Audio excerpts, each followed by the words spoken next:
সবচাইতে বড় আদালতের নাম হলো বিবেক। হাসিনার সময় একটা বিচারপতির আদালত ভালো ছিল না, যার কারণে ভালো মানুষগুলোকে আটকা থসে আর খারাপ মানুষগুলোকে জামিন দিছে। ধরে কোন কথা ঠিক কিনা? প্রত্যেকটা মানুষই কিন্তু বলেছে বিচারপতির বিবেক নাই। বিচারপতির কি নাই? সবই ঠিক আছে, জজ কোর্ট, হাইকোর্ট, সুপ্রিম কোর্ট সব ঠিক আছে, কিন্তু যে কটা বিচারপতি এদের বিবেকই নাই। এদের বিবেকের মধ্যে কুত্তা পেশাব করে দিয়েছিল। ধরে কোন কথা ঠিক কিনা? যার কারণে ভালো ভালো মানুষগুলো সব আটকা থসে আর খারাপ মানুষগুলোকে সব জামিন দিছে। আপনারা যারা এখানে বসে আছেন প্রত্যেকটা মানুষের কাছে একটা করে বিবেক আছে না নাই? সেই বিবেকের আদালতে আপনি একবার খেয়াল করে দেখেন তো, এশারে নামাজ না পড়ে যারা ওয়াজ শুনতেছেন তাদের অবস্থাটা কি? এক বক্তা ওয়াজ করেছে যে টুপির উপর পাগড়ি পরে কেউ যদি নামাজ পড়ে আল্লাহ খুশি হয়ে তাকে 70 গুণ সওয়াব দেয়। সেদিন থেকে ওই পাগড়ি পরে নামাজ পড়ে, কিন্তু একদিন মসজিদে গিয়ে দেখে পাগড়ি আনে নাই। তখন চিন্তা পড়ে গেছে, পাগড়ি পরে নামাজ পড়লে 70 গুণ আর জামাতে নামাজ পড়লে 27 গুণ। কোনটা ছাড়ি কোনটা ধরি, কোনটা ছাড়ি কোনটা ছাড়ি? মন বলতেছে 70ই ধর। ইচ্ছা করে জামাত মিস করছে। সমস্ত লোক জামাতে নামাজ প্রয়োজন বাড়িতে গেছে, ও তখন মসজিদের মধ্যে যায় এক টানে লুঙ্গি খুলছে। লুঙ্গি খুলে আড়াআড়ি ভাঁজ দেয়া ওটা মাথার পাগড়ি পরে রুকুর থেকে সেজদাত গেছে। ইতিমধ্যে এক মুসল্লি মসজিদে ঢুকেই কয়, হাই সর্বনাশ, এরকম নামাজি তো কোনোদিন দেখি নাই। পাশায় মারছে থাবা। ওই লাভ দুটো বলতেছে, আমার মারলে কেন ভাই? বল তোর লুঙ্গি। তোমার চোখ নাই মাথাত? বলে মাথাত কেন? বলে সওয়াবের আশায়। পাগড়ি পরে নামাজ পড়লে 70 গুণ সওয়াব পাওয়া যায়। এই সওয়াবের আশায় লুঙ্গি খুলে মাথার পাগড়ি পরছি। ভাই লোকটা বলে পাগল, পাগড়ি পরা হলো সুন্নত আর লুঙ্গি পরা হলো ফরজ। আপনার বলেন তো লুঙ্গি পরা কি আর পাগড়ি পরা কি? এখন চিন্তা করে দেখেন, ওয়াজ শোনা হলো মোস্তাহাব আর ঈশার নামাজ পড়া হলো ফরজ। তাহলে ঈশার নামাজ বাদ দিয়া যারা ওয়াজ শুনতেছে তারা লুঙ্গি খুলিয়া মাথায় পাগড়ি পরিছে। এখন দেখেন কারা কারা কয় কারা কারা কয় না, সবাইকে বলা লাগবে। এই মুহূর্তে যারা মুখ বন্ধ থাকবেন বুঝবেন এরাই পড়েনি। সবাই তাল তুলে তালে তালে বলেন, এশার নামাজ বাদ দিয়া যারা, এশার নামাজ বাদ দিয়া যারা ওয়াজ শুনতেছে তারা লুঙ্গি খুলিয়া মাথায় পাগড়ি পরেছে। আবার ওয়াজ শুনতে শুনতে আবার ওয়াজ শুনতে শুনতে যারা ফজর বাদ দিবে তারা লুঙ্গি খুলিয়া মাথায় পাগড়ি পরিবে। ঠিক ঠিক যে কটা পড়িছে তারা বলতেছে, বাদ বাকি ঠিক কর। হ্যাঁ, যখন আমার ভাই যে ঘোষক বললো না সুদ খাবেন না বাদ দিবেন, অনেক লোক কিন্তু কথা কয়নি। হয়তো আপনার এলাকায় সুদের কারবার আছে। এই তুই কি বুঝিস না বাংলা?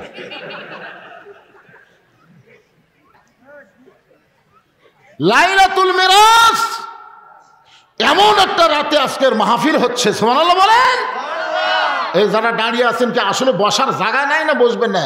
এর মধ্যে মোটর সাইকেল ঢুকলো কোথেকে? না, লোকজনের জায়গা হচ্ছে না, মোটর সাইকেলের মধ্যে রাখা যাবে?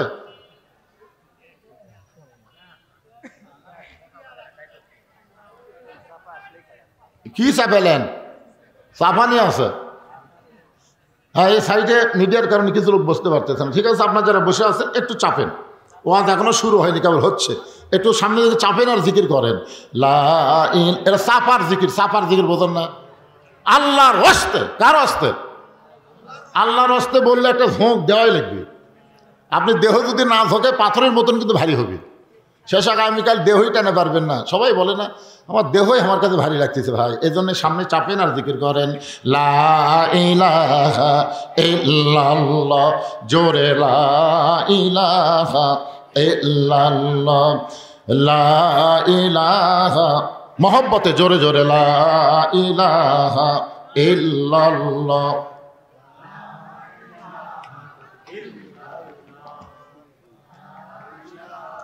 লা ইলাহা ইল্লাল্লাহু মুহাম্মাদুর রাসূলুল্লাহ সাল্লাল্লাহু আলাইহি ওয়াসাল্লাম। আসরের নামাজের আজান দিলেন হযরত বেলাল ইবনে রেবাহ। ইসলামের প্রথম মুয়াজ্জিন হলেন হযরত বেলাল।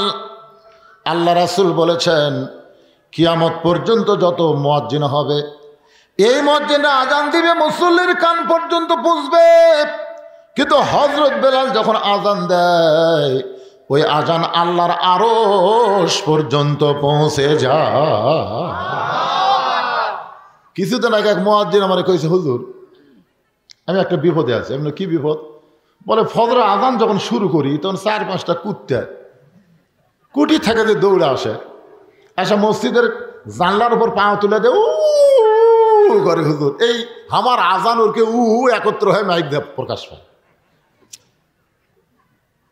আপনি বলেন তো হুজুর এই কুত্তা কেন করে? আপনাকে এলাকাত করে নাকি এরকম? হ্যাঁ, আজান দিলে। তাই আমি মুয়াজ্জিনকে বললাম, ভাই রে এটা কেন করে আমি তো বুঝবার পারতেছি না। ইতিমধ্যে একটা আয়াত আমার সামনে এসে খাড়া হলো, একটা আয়াত, কু আনফুসাকুম আহলিকুম নার, জাহান্নামের আগুন থেকে যদি বাঁচতে চাও তাহলে তুমি একলা বাঁচলে হবে না, তোমার আহাল পরিবার নিয়ে বাঁচা লাগবে। হুকুম কার? আমি মুয়াজ্জিনকে বললাম, ভাই আপনার ছেলে মেয়েরা কি নামাজ পড়ে? আপনি তো আজান দেন, এরা কি আজানের পরে ওঠে চেতন পায় নামাজ পড়ে? না হুজুর আমার আড়িয়াগুলো একটাও নামাজ পড়ে না। মানে বেটার নাম তো হচ্ছে আড়িয়া, বেটার নাম কি আড়িয়া, একটাও নামাজ পড়ে। আমি এই জন্যই কুত্তা করে যে তুমি আজান দাও, তোমার নিজের ছেলেই নামাজ পড়ে না। চিন্তা করে দেখেন, প্রথম মুয়াজ্জিন হযরত বেলাল, যার আজান দুনিয়ার মধ্যে সীমাবদ্ধ থাকে না, আল্লাহর আরশ পর্যন্ত পৌঁছে যায়। সাহাবা বললেন, ইয়া রাসূলুল্লাহ হযরত বেলালের আজান আল্লাহর আরশ পর্যন্ত পৌঁছে যাওয়ার কারণ কি? রাসূল বললেন, তাহলে শোনো, এই বেলাল শুধুমাত্র ঈমান গ্রহণ করার অপরাধে, তার কোনো অপরাধ ছিল না, একটাই মাত্র অপরাধ, ঈমান গ্রহণ করেছে।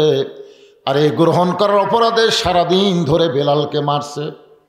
শুধু সারাদিন ধরে বেলালকে মারে নাই, বুকের উপর পাথর চাপা দিয়া সারা রাত চাপা দিয়ে রাখছে। এরপরেও যখন বেলাল আল্লাহ বাদ দেয় নাই, বেলালের জিহ্বাটা টেনে বের করে ওই জিহ্বার মধ্যে কাফের বেঈমানেরা পেরেক ঢুকাইয়া দিছে। এরকম জিহ্বা টেনে বের করে জিহ্বার মধ্যে পেরেক মারছে, এদিক দিয়ে বার করে ওদিক দিয়ে সাদা করে দিছে। হযরত আবু বকর বেলালকে মুক্ত করে যখন আল্লাহ নবীর কাছে নিয়ে যাওয়া হয়, নবী তাকায় দেখে বেলালের জিহ্বাটা অনেক নিচ পর্যন্ত বের হয়ে জিহ্বাটা ফুলে গেছে। আল্লাহ রাসূল বেলালের জিহ্বার ভিতর থেকে পেরেকগুলো বের করে দিয়া নিজের পবিত্র জিহ্বা বেলাল জিহ্বার সাথে লাগাই দিল। সঙ্গে সঙ্গে বেলালের জিহ্বাটা আগের চেহারায় ফিরে মুখের মধ্যে ঢুকে গেল। জোরে কোন সুবহানাল্লাহ। সঙ্গে সঙ্গে আল্লাহর নবী একটা আয়াত তেলাওয়াত করলেন, ইন্নাল্লাযীনা ক্বালু রাব্বুনাল্লাহু সুম্মা ইসতাকামু তাতানাজ্জালু আলাইহিমুল মালাইকা আল্লা তাখাফু ওয়া লা তাহজানু ওয়া আবশিরু বিল জান্নাতিল্লাতী কুনতুম তুআদুন। বেলাল, বেলাল তুমি কি জানো, তোমাকে যখন কাফেররা এত নির্যাতন করলো, এরপরেও তুমি আল্লাহ বাদ দিলে না, আল্লাহ তাআলা খুশি হয়ে তোমার জন্য একটা আয়াত নাজিল করেছে। আল্লাহ বলতেছেন, বেলাল যখন দুনিয়া থেকে বিদায় নিবে 8টা জান্নাত বেলালকে পাওয়ার জন্য কাড়াকাড়ি শুরু করবে। জোরে খান সুবহানাল্লাহ। সমস্ত জান্নাতের দরজা আল্লাহ তোমার জন্য খুলে ধরবে, তুমি যে কোনো দরজা দিয়ে ইচ্ছা মতো জান্নাতে ঢুকতে পারবে। আপনারা তো সুবহানাল্লাহ বলেন, বেলাল সুবহানাল্লাহ কয় না? রাসূল বলে, বেলাল তোমার জন্য আল্লাহ আয়াত নাজিল করলো, এরপরও তোমার মধ্যে কোনো আনন্দ দেখতে পাই না। বেলাল বলে, হুজুর মরার পরে আল্লাহ আমাকে জান্নাত দিবে, আমি মরে গেলে আল্লাহ আমাকে জান্নাত দিবে, তাহলে জীবিত অবস্থায় আল্লাহ আমাকে কি দিবে? মরে গেলে জান্নাত, কিন্তু জীবিত অবস্থায় আমরা যখন দোয়া করি তখন কি পড়েন? আল্লাহুম্মা রব্বানা আতিনা ফিদ দুনিয়া হাসানা অফিল আখিরাতি হাসানা। তার মানে কি, আগে দুনিয়া যদি সুন্দর না হয় তার আখিরাত কোনোদিনও সুন্দর হবে না। বাংলাদেশে যতদিন নামাজ কায়েমের আন্দোলন না হবে, বাংলাদেশের মুসলমান যতদিন নামাজ কায়েমের পক্ষে কাজ না করবে, ততদিন যতই আপনি চেষ্টা করেন আপনার আখেরাত কোনোদিন ভালো হবে না। আগে দুনিয়া সুন্দর হওয়া লাগবে। বাংলাদেশ কেমন আছে এখন? ঠিক আছে, হিন্দু জন্ম দিছে সন্তান, মুসলমানের ঘরে লালন পালন করতে দিছে, 10 বছর পরে হিন্দু তার সন্তান ফেরত নিছে। আপনার বলেন তো এই সন্তান ভগবান কবে না আল্লাহ কবে? কেন কবে? কি জন্যে? পরিবেশের কারণে। আচ্ছা ঠিক আছে, আবার মুসলমান জন্ম দিয়ে হিন্দুর বাড়িতে 10 বছর রাইখা দিস, এখন 10 বছর পরে মুসলমান সন্তান ফেরত দিছে, এই সন্তান কি বলবে? আল্লাহ কবে না ভগবান কবে? তার মানে কি বুঝলেন? জন্ম দিলেই হিন্দু মুসলমান হয় না, হিন্দু মুসলমান হয় পরিবেশের কারণে। বর্তমান যে পরিবেশ চলতেছে, এই পরিবেশে আমাদের ছেলেরা কি হবে? যারকে প্রত্যেকে হাতে হাতে একটা করে 4G মোবাইল, 5G মোবাইল। চিন্তা করে দেখেন, এমনকি যে ছোট বাচ্চা যে কোলত নিয়ে ঘুম পাচ্ছেন, ওই রকম বাচ্চারাও এখন মোবাইল ছাড়া ভাত খায় না। হ্যাঁ, এমন জিদ হয়ে গেছে, মোবাইল চালু না করলে ভাতই খায় না। যখন কান্না শুরু করে মোবাইল চালু করে দিলে কান্না থামে। এমন একটা পরিবেশ আমাদের বর্তমান বাংলাদেশে চলতেছে। এই পরিবেশে আহা, অবশ্যই আজকে মেরাজের রাতে এগুলো বিষয় আমাদের শোনার দরকার আছে না নাই? পরিবেশ ভালো হবে ইনশাল্লাহ, ভালো হবে। এই ছেলেদের 4G কেন, 5G 6G যদি মোবাইল থাকে তারপরেও এরা খারাপ ভিডিও দেখবে না, দেখবে না। দেখবার গেলেই ওর ভিতর থেকে একটা ভয় আসবে, কেউ না দেখলেও আল্লাহ দেখতেছে রে। কম্বলের তলে দেখে লাভ নাই, কে দেখতেছে? আর 2 কাঁধের ফেরেশতা। তুমি যখন দরজা জানলা বন্ধ করে খারাপ কিছু দেখতেছ, তো মনে করতেছ তোমার 2 কাঁধের ফেরেশতা ঘুমাইছে। তোমার 2 কাঁধে 2 মোহরি, লিখিতেছেন ডায়েরি, দলিল দেখে রায় দিবে, টাকা পয়সার নাই কারবার। কিরামান কাতিবিন ইয়ালামুনা মা তাফআলুন। রাতের বেলা 10টা ভোট দিছে, 20টা ভোট দিছে, 50টা ভোট দিছে, সকালে চা খাবার গল্প করতেছি, কেউ দেখেনি। এমনভাবে সিল মারছি ভাই, খালি দরজা জানলা বন্ধ করে সমানে মারছি, কেউ দেখেনি। তখন 2 কাঁধের ফেরেশতা বলতেছে, আল্লাহ এরা যে বলতেছে কেউ দেখেনি, তাহলে আমরা কি করলাম? আল্লাহ বলতেছে তোরা কি দেখছি? সমানে খালি একটা মার্কার ভোট সমানে মারছে। আল্লাহ বলতেছে বাংলাদেশ গণতন্ত্রে একজন একটা ভোট দিবার পারবি, কিন্তু একজন তো 2টা দিবার পারবে না, কিন্তু এরা যে 10টা দিল, এরকে রেজাল্ট কি হবে? আল্লাহ বলে লেখা তো বাম কান্তে যাউরা। কি লেখা তো? যাউরা। কারণ এরকে জন্মের ঠিক নেই। যাকে জন্মের ঠিক নাই তারাই এই অন্যায় করতে পারে। কথা কন না কেন ভাই, কথা কন না কেন? কি মনে করতেছে ধরা খাবেন না? 2 কান্তে মুহুরি এমনি এমনি বসে আছে। একটু মনোযোগ দিয়ে শুনবেন। আল্লাহ কোরআন কারিমের মধ্যে বলে দিলেন, আল্লাযী খালাকাল মাউতা ওয়াল হায়াতা লিয়াবলুয়াকুম আহসানু আমালান ওয়া হুয়াল আজিজুল গফুর। যে আয়াতকে সামনে নিয়ে আজকের আলোচনা, আয়াতটা আবার আপনাদেরকে স্মরণ করে দিলাম। হযরত বেলাল আসরের নামাজের আজান দিলেন। আজান দেওয়া মাত্র প্রত্যেকটা সাহাবী দৌড়ে দৌড়ে মসজিদ থেকে রওনা দিয়েছে, কারণ আজকে নবীর জীবনের সবচাইতে গুরুত্বপূর্ণ ওয়াজ শোনাবে। প্রত্যেকটা সাহাবী দৌড়ে দৌড়ে মসজিদ দিকে আসতেছে। এখানে একটা ফতোয়া আপনাদের নেওয়া লাগবে। আজান দেওয়ার আগে মসজিদে ইল্লা মুয়াজ্জিন, শুধু মুয়াজ্জিন ছাড়া অন্য কেউ প্রবেশ করতে পারবে। যদি করে মুয়াজ্জিনের আগে কেউ যদি মসজিদে প্রবেশ করে, তাহলে মসজিদে প্রবেশ করার কোনো সওয়াব আল্লাহ তাকে দিবে না। মসজিদে প্রবেশের সওয়াব শুরু হয় আজানের পর থেকে। আমার কথাটা খেয়াল করবেন। মসজিদে আপনি প্রবেশ করতেছেন না, এই প্রবেশের সওয়াব কখন থেকে শুরু হয়? কথা কয় না রে বারে, আজানের পর থেকে। হ্যাঁ, আজান দেওয়ার প্রথম 3 মিনিটের মধ্যে যারা মসজিদে পাওয়া দিবে, আল্লাহ রাস্তা একটা উট কুরবানির সওয়াব আল্লাহ দিবে। দিবার পারবেন? উট পারবেন? বাংলাদেশের কোনো হাজিরাও পারেনি। আমরা 7 হাজি মিলা উটের বাজারের যা দাম শুনে কয় না ভাই ছাগল দাই ভালো, কারণ নিয়ত করেছি 500 রিয়ালের মধ্যে দিব, কিন্তু উট দিবার গেলে 1000 রিয়াল করে লাগতেছে, দরকার নেই। তাহলে ধনী লোকেরাই হজ করবার যায়, তারাও মক্কা যায় ছাগল কুরবানি দেয়। আজান দেওয়ার প্রথম 5 মিনিটের মধ্যে যারা মসজিদে পা দিবে, আল্লাহর রাস্তায় একটা গরু কুরবানি সওয়াব আল্লাহ তারা আমল নামায় দিবে। আজান দেওয়ার 10 মিনিটের মধ্যে যারা মসজিদে ঢুকবে, ছাগল এবং দুম্বা কুরবানি সওয়াব আল্লাহ আমল নামায় দিবে। মুয়াজ্জিন যখন আকামত দিবে, এমন সময় কেউ যদি মসজিদে ঢুকে, আল্লাহ থেকে সওয়াব থেকে বঞ্চিত করবে না। একটা মুরগি অথবা ডিম দানের সওয়াব আল্লাহ তার আমল নামায় দিবে। কিন্তু আজান দেওয়ার আগে কেউ যদি ঢোকে, এই সওয়াব থেকে সে বঞ্চিত হয়ে যাবে। এখন আপনারা বলেন কখন ঢুকবেন, আজানের আগে না পরে? আজানের আগে যারাই মসজিদে ঢোকে এর নিয়ত খারাপ। আজানের আগে যারা ঢোকে এর নিয়ত কি? খালি মুয়াজ্জিনের ভুল ধরা। কার ভুল ধরা? কাম নাই তো, কাম নাই। এই মুয়াজ্জিন মসজিদের কোন ভাষা কেন, এখানে ময়লা কেন, টাইলসের মধ্যে লোক দেয়, টাইলসের মধ্যে ধুলা কেন? মুয়াজ্জিন যা মনে মনে খেপা যায়। এই জন্য আজান দেওয়ার আগে না, আজান দেওয়ার পরে ঢুকবেন। আমার কথা কি বুঝতে পারলেন? হ্যাঁ, এই ফতোয়াটা মানবেন, সওয়াব পাবেন। হযরত বেলাল যেই মাত্র আজান দিয়েছে, প্রত্যেকটা সাহাবী দৌড়ে দৌড়ে মসজিদের মধ্যে ঢুকতেছে। মসজিদ ঢোকার সময় ইচ্ছা মতো ঢুকলে হবে না। আপনি যে দলই করেন, আওয়ামী লীগ করেন, বিএনপি করেন, জামাত করেন, জাতীয় পার্টি করেন, যে দলই করেন, আল্লাহর ঘরে ঢুকতে সবাইকে এক দল হয়ে ঢোকা লাগবে। ডান পা ধরে কোন পা, ডান পায়ে ঢুকে আওয়ামী লীগ সামনে কাতার,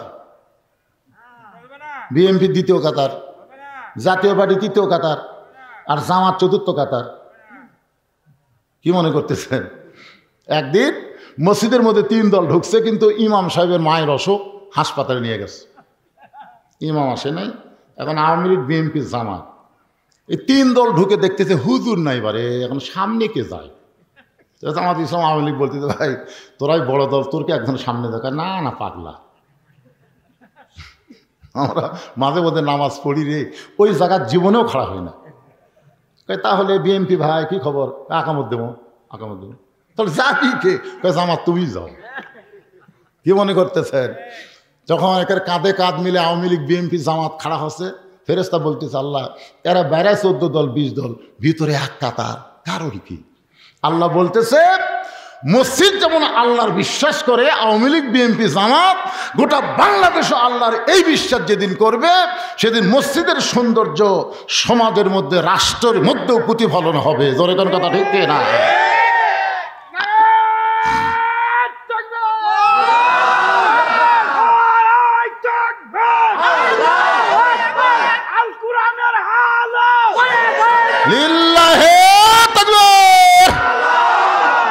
দেখেন যে কোনো দলের লোক আপনি যদি বলেন যে ভাই এই বাড়ি এটা হচ্ছে আমার হুজুর, ওই সাইড আমার ভাইয়ের, ওই সাইড আমার চাচার, ওই সাইড আমার বাপ চাচার, তো সবই যদি তোমাকে হয় আল্লাহর, তখন আল্লাহরা দেখবার গেলে 2 মিনিট হাঁটা লাগবে হুজুর।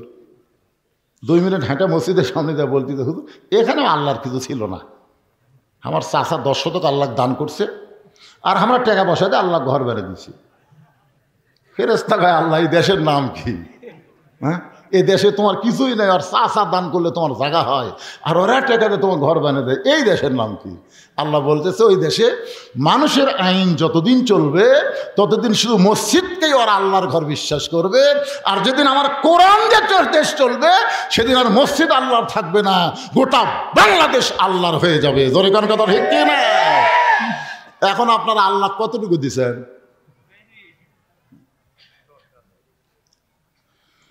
সমস্ত সাহাবী মসজিদের মধ্যে ঢুকে আল্লাহর নবী মুসল্লার মধ্যে ঢুকলেন, মেহরাবের মধ্যে ঢুকলেন। আসরের ফরজ হলো 4 রাকাত। জোরে বলেন কয় রাকাত? 2 ওয়াক্ত নামাজের সালাম ফিরায় নবী সাহাবীর দিকে মুখ ঘুরাই। একটা হলো ফজর, একটা হলো আসর। আমার কথাকে আপনারা বুঝতে পারতেছেন? খুব গুরুত্ব দিয়ে শোনা রাখবে বাজান, মেরাজের রাত। হ্যাঁ, আপনারা বলেন তো জোহরের পরে সুন্নত নফল আছে না নাই? মাগরিবের পরে সুন্নত নফল আছে না নাই? এশার পরে সুন্নত নফল বেতের আছে না নাই? আসরের পরে সুন্নত নফল, ফজরের পরে সুন্নত নফল। আচ্ছা নাই কেন? 3 ওয়াক্তে আছে, 2 ওয়াক্ত নাই কেন? আপনারা বলেন জানেন? না জানলে কবেন জানি না। জানা লাগবে না?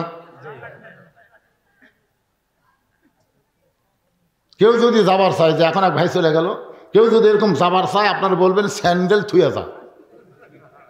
এদিকে খেয়াল করেন, এই স্যান্ডেল যখন হাতত নিল আপনারা দেখলেন আপনাদের মাথার উপর দিয়ে স্যান্ডেল গেল, দেখছেন? কথা কর না কেন? এই যে ভাই দিয়ে গেল ওই মাথার উপর দিয়ে স্যান্ডেল দিয়ে গেল। তো পায়ের জিনিস মাথার উপরে উঠুক আপনারা চান? এখন যদি কেউ যাবার চায় আপনি বলবেন, বন্ধু যদি যাবার চাও স্যান্ডেল দুইটা রাইখা যাও রে। বাংলাদেশের মানুষ জুতা স্যান্ডেলকে এত ভালোবাসে যে গোটা নগা বেড়া বেড়া জুতার তলা নাপাক করে জোহর নামাজ পড়বে ঢুকতেছে জুতা স্যান্ডেল হাতত নিয়ে। ফেরেশতাকে আল্লাহ নাপাক জুতা তোমার পাক মসজিদের মধ্যে ঢুকতেছে, কারণ কি? এরা কোরআনের মধ্যে চোরের আইন ঠিকই আছে, দেখে না? জুতা চুরি বন্ধ হবে। শুধু তাই নয়, সোনার টুপলাও দরজাত রাখলে ভুল করে কেউ হাত দিবি না। সে আইন আল্লাহর কোরআনে আছে না নাই? জোরে কোন আছে না নাই? একেবারে না পাক জুতা নিয়ে সামনে থতে পারে, সামনে থতে, সামনে একটা কাঠের বাক্স থুয়ে দিছে। কি জন্য? কার ভয়ে? সত্যি করে বলেন তো, আপনি জুতা নিয়ে যে আল্লাহর ঘরে ঢুকলেন কার ভয়ে ঢুকছেন? আল্লাহর ভয়ে? দুই জুতা চোর খালি ঘুরতেছে মসজিদের বাইরে, বুঝছেন? ঘুরে ঘুরে বলতেছে হামাকের ভয়ে। সব ভালো জুতা ভিতরে ঢুকছে, দেখছেন? কি মশান চোরের, হামাকের ভয়ে সব ভালো জুতো মসজিদের মধ্যে ঢুকছে। যে কয়টা দরজা আছে লেওয়ার মতন না। আপনারা বলেন তো, বর্তমানে বাংলাদেশে মানুষের আইন চলার কারণে চোর ডাকাতের মশান বেড়ে গেছে। তোর এখান কথা ঠিক না? যেদিন আল্লাহর আইন চালু হবে, চুরি করলে হাত কাটা দাও, এই আইন খালি চালু করলেই তখন আর কবি হামাকের ভয়ে। তখন বলবে আল্লাহর ভয়ে সব জুতা বাঁধা আছে রে, আল্লাহর ভয়ে সব জুতা বাহিরে আছে। কেউ যদি হাত দেয়, উরি বাবারে। একটু মনোযোগ দিয়ে শুনবেন। নবী আমার 4 রাকাত আসরের ইমামতি করে সালাম ফিরাইলেন। সালাম ফিরানোর সঙ্গে সঙ্গে নবী সাহাবীর দিকে মুখ ঘুরে দাঁড়ালেন। আবু বকর বলেন, ইয়া রাসূলুল্লাহ, জীবনের সবচাইতে গুরুত্বপূর্ণ ওয়াজ করবেন, হুজুর আপনি মেম্বরে বসে ওয়াজ করেন। রাসূল বলেন, সাহাবীরা রে শোনো, আজকে যে গুরুত্বপূর্ণ ওয়াজ তোমাদের শোনাবো, শুধু ওয়াজটা শোনাবো না, আমি ওয়াজটা তোমাদেরকে দেখাবার চাই। যেই বলছে দেখাবার চাই, সাহাবেরা নড়ে চড়ে বসছে। সারা জীবন তো শোনাই হলো রে, আজকের নবী আমার কি দেখাবে? আল্লাহ নবী বললেন, আজকে শুধু ওয়াজ শোনাবো না, ওয়াজটা তোমাদেরকে দেখাবার চাই। এই বলে নবী মেহরাবের মধ্যে ঢুকতেছেন। মসজিদের সামনে যে জায়গাটা থাকে, এই জায়গার নাম হলো মেহরাব। জোরে কোন জায়গার নাম কি? আপনার বলেন তো, প্রথম মেহরাব তৈরি হয়েছে কেন? মসজিদে কিন্তু আগে মেহরাব ছিল না। এই মেহরাবটা প্রথম তৈরি হয়েছে একটা আয়াতের মাধ্যমে। আয়াতটা হলো, ইয়া আইয়ুহান নাবিয়্যু হারজিল মুমিনিনা আলাল কিতাল। ওগো আল্লাহর নবী, যারা আপনার পিছনে জামাতবদ্ধভাবে নামাজ পড়তেছে, সারিবদ্ধভাবে নামাজ পড়তেছে, তাদের খালি নামাজ শেখালে হবে না, তাদেরকে সৈন্য হিসাবে গড়ে তোলেন। কারণ যে কোনো সময় মক্কার কাফেরেরা মদিনা আক্রমণ করতে পারে। আর মক্কার কাফের যদি মদিনা আক্রমণ করে, তখন দোয়া দিয়া দরুদ দিয়ে আপনি মদিনা রক্ষা করতে পারবেন না। মদিনা রক্ষা করতে হলে কাফের বেঈমানদের বিরুদ্ধে অস্ত্র ধরা লাগবে। হুকুম কার? জোরে কোন? আমাদের বাংলাদেশের 3 দিকে কি? ভারত। আমাদের বাংলাদেশের 3 দিকে কি? আর একদিকে সাগর। সবাই বলেন 3 দিকে ভারত আর একদিকে সাগর। কিছুদিন আগে ভারতের একটা ফাটা কেষ্ট নায়ক, যাকে ছেলেরা চিনে, মিঠুন চক্রবর্তী, নাম শোনেননি? ওই একটা ফেসবুক স্ট্যাটাস দিয়েছে, ভারত যদি ইচ্ছা করে বাংলাদেশকে দখল করতে 15 দিনও লাগবে না। বাংলাদেশ দখল করতে কয়দিন লাগবে না? 15 দিনও লাগবে না। আমরা ভারত যদি আক্রমণ করি বাংলাদেশ করা, পলাবি কোন দিক দিয়ে?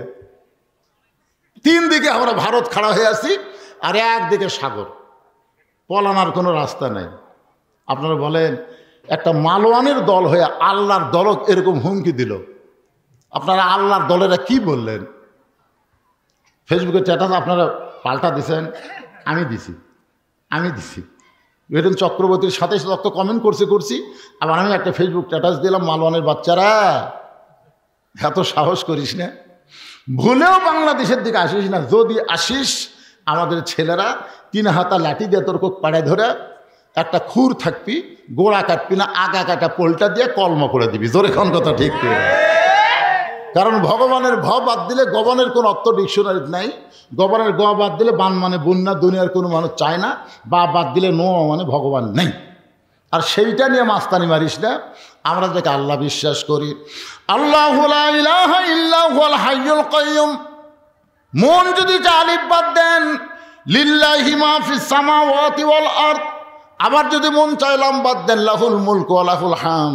আবার যদি মন চায় আর একটা লাম বাদ দেন, হুয়াল্লাহুল্লাযী লা ইলাহা ইল্লাহু। আমাদের আল্লাহ সব কিছু বাদ দিলেও আল্লাহ বাদ পড়ে না।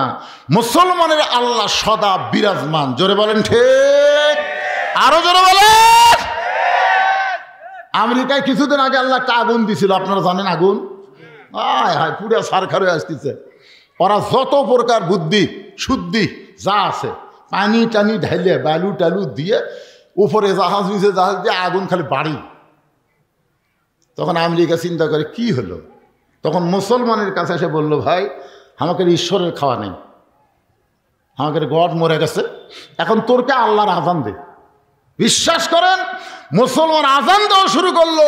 যতদিন আজান, যত দূর আজানের শব্দ যায় তত দূর আগুন নিভে যায়। জোরে করেন সুবহানাল্লাহ।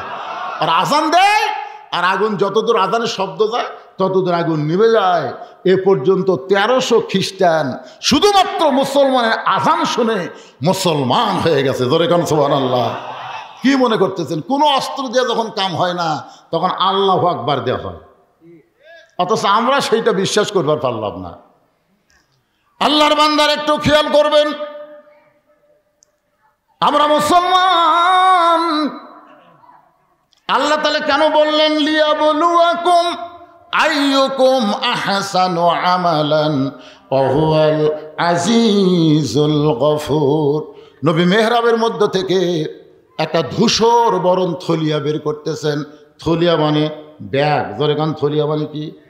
ওই ব্যাগের ভিতর থেকে আল্লাহ নবী একটা জিনিস টেনে টেনে বের করতেছেন। প্রত্যেকটা সাহাবী তাকায় দেখে জিনিসটার কিছুই না, জিনিসটা হলো নবীর পরনের একটা জুব্বা। ওসমান করে বলে, ইয়া রাসূলুল্লাহ, জীবনে কত জুব্বা আপনার দেখলাম, আপনি পরে আমাদের সামনে নামাজ পড়ালেন, আজকে এই জুব্বা দেখানোর মধ্যে কি ওয়াজ হুজুর বলেন? আল্লাহ রাসূল বললেন, সাহাবীরা শোনো, এই জুব্বা যেটা তোমাদেরকে দেখাইতেছে এটা দুনিয়ার কোনো সাধারণ জুব্বা নয়। এই জুব্বা পরে আমি কাবার পাশে ঘুমিয়েছিলাম, ফেরেশতা জিবরাইল আমাকে ঘুম থেকে চেতন করলো। জমজমের কোফের পানি দিয়ে ওযু করানোর পরে এই জুব্বা পরা অবস্থায় যে জুব্বা তোমাদেরকে দেখাইতেছি, এই জুব্বা পরে আমি বোরাকের পিঠে চললাম। এই জুব্বা পরে আমি বাইতুল মুকাদ্দাসে গেলাম, 2 রাকাত নামাজের ইমামতি করলাম। এই জুব্বা পরে 7 আসমান পাড়ি দিয়া আল্লাহর আরশে গেলাম। যেই জুব্বা তোমাদের দেখাইতেছি এই জুব্বা পরে আমি জান্নাতের মধ্যে ঢুকেছি, এই জুব্বা পরে জাহান্নামের মধ্যে ঢুকেছি, এই জুব্বা পরে আমার আল্লাহর সঙ্গে আমার মেরাজ হয়েছে। এই জুব্বা পর অবস্থায় আল্লাহ তাআলা আমাকে 5 ওয়াক্ত নামাজ দিয়েছে।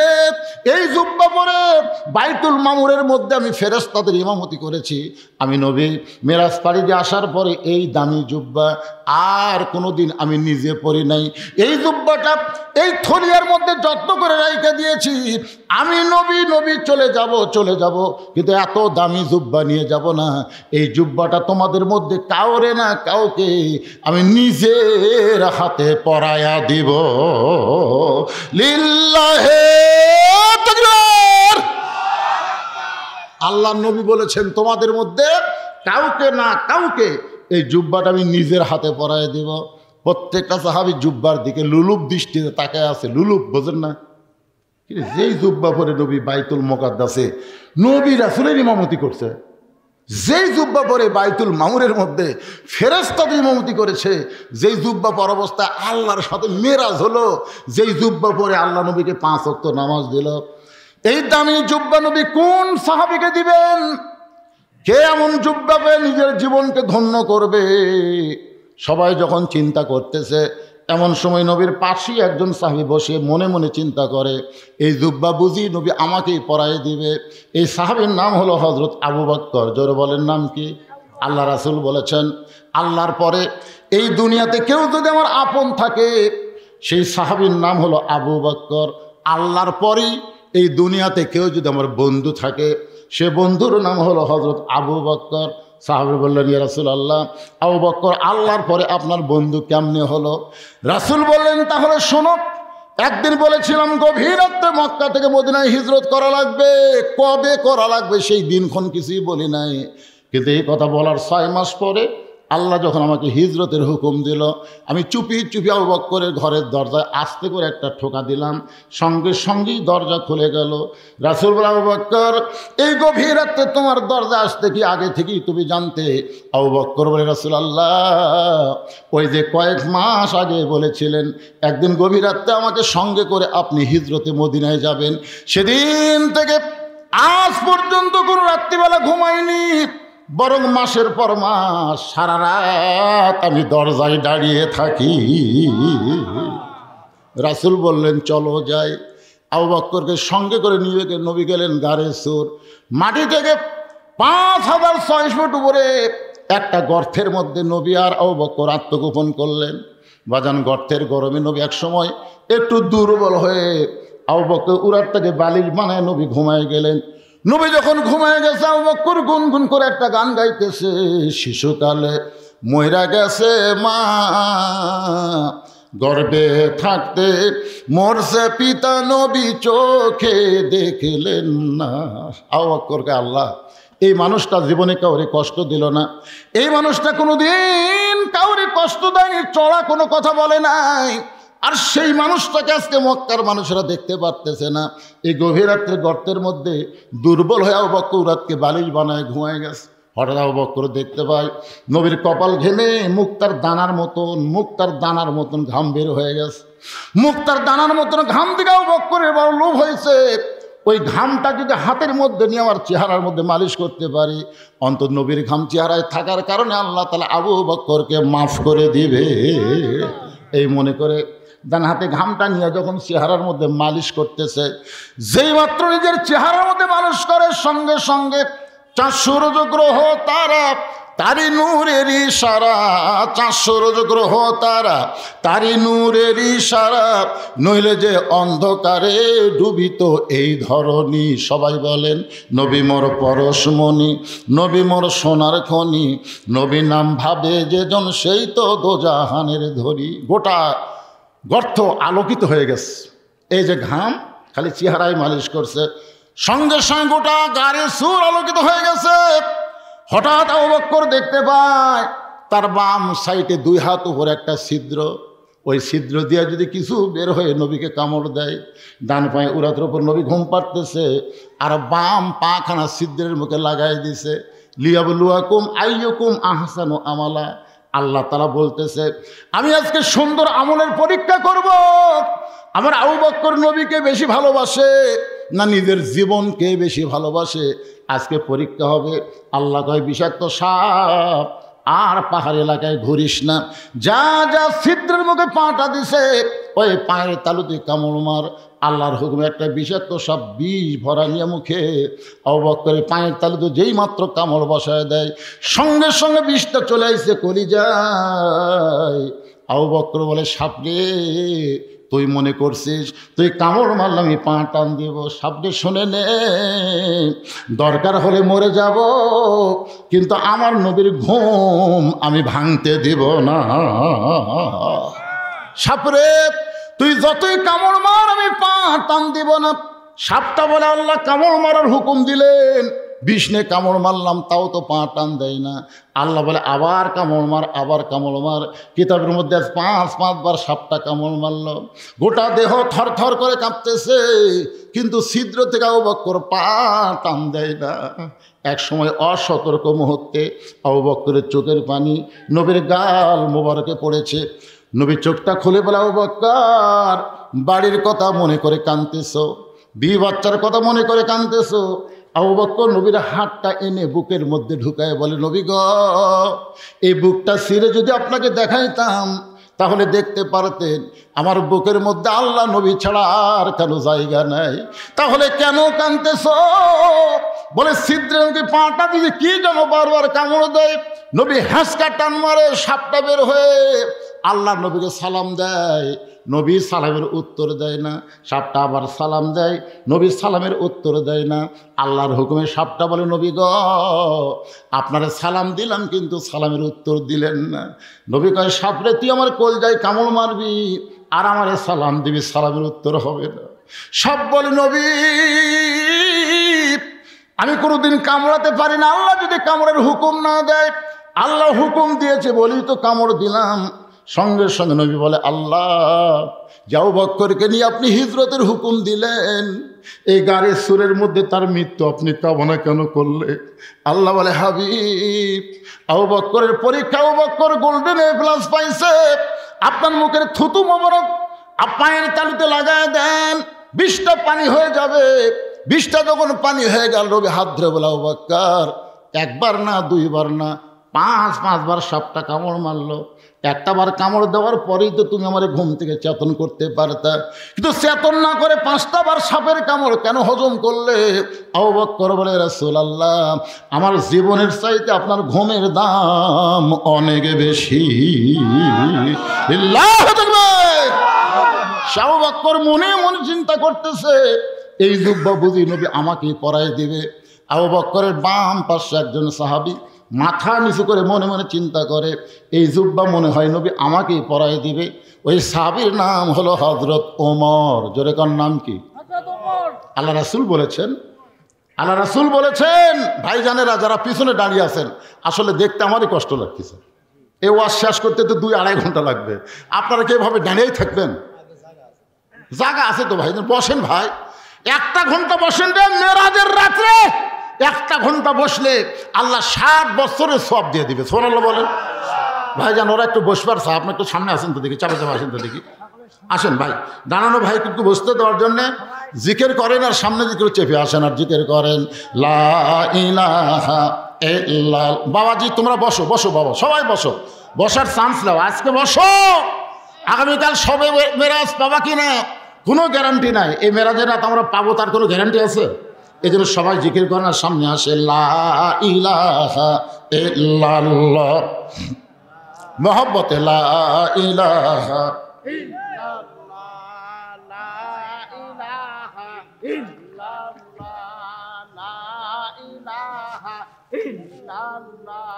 লা ইলাহা ইল্লাল্লাহু, লা ইলাহা ইল্লাল্লাহু, লা ইলাহা ইল্লাল্লাহ, লা ইলাহা ইল্লাল্লাহ। এই পবিত্র কোরআনে তাকায় দেখেন, এই পবিত্র কোরআনে 23টা আয়াত। কয় আয়াত? 23টা আয়াত হযরত উমর ফারুকের সাথে আল্লাহর মত মিলে গেছে। এই জন্য 23টা আয়াত উমরের সামনে আল্লাহ কোরআনে নাজিল করছে। সুবহানাল্লাহ বলেন। আল্লাহ রাসূল বলেছেন, আমার পরে কেউ যদি নবী হতো, লাউ কানা উমর, আল্লাহ উমরকে নবী বানায় দিত। আপনারা বলেন তো, আমাদের নবীর পরে আর কোনো নবী আছে? কোরআন শরীফ বলে দিয়েছে, মা কানা মুহাম্মাদুন আবা আহাদিম মির রিজালিকুম ওয়ালাকিন রাসূলুল্লাহি ওয়া খাতামান নাবিয়্যিন। তার মানে বোঝা গেল আমাদের নবীর পরে কোনো নবী নাই। সবাই বলা লাগবে, আমাদের নবীর পরে কোনো নবী, আরো জোরে। তাহলে যারা গোলাম আহমদ কাদিয়ানীকে নবী বলে স্বীকার করে এরা মুসলমান। কোরআনের একটা আয়াত না মানার কারণে গোলাম মোহাম্মদ কাদিয়ানির দলেরা হলো কাফের। আমি যে বলবো কাদিয়ানি, আপনারা সবাই বলবেন কাফের। এখানে কিন্তু মিডিয়া আছে না নাই? আপনারা মনে করতেছেন খালি আমাদের এলাকার মধ্যেও ওয়াজ থাকবে, তা না, গোটা বিশ্ব আপনাদের এই ভবানীপুরের ওয়াজ চলে যাবে। এই জন্য সবাই গলা খাকারে দেন,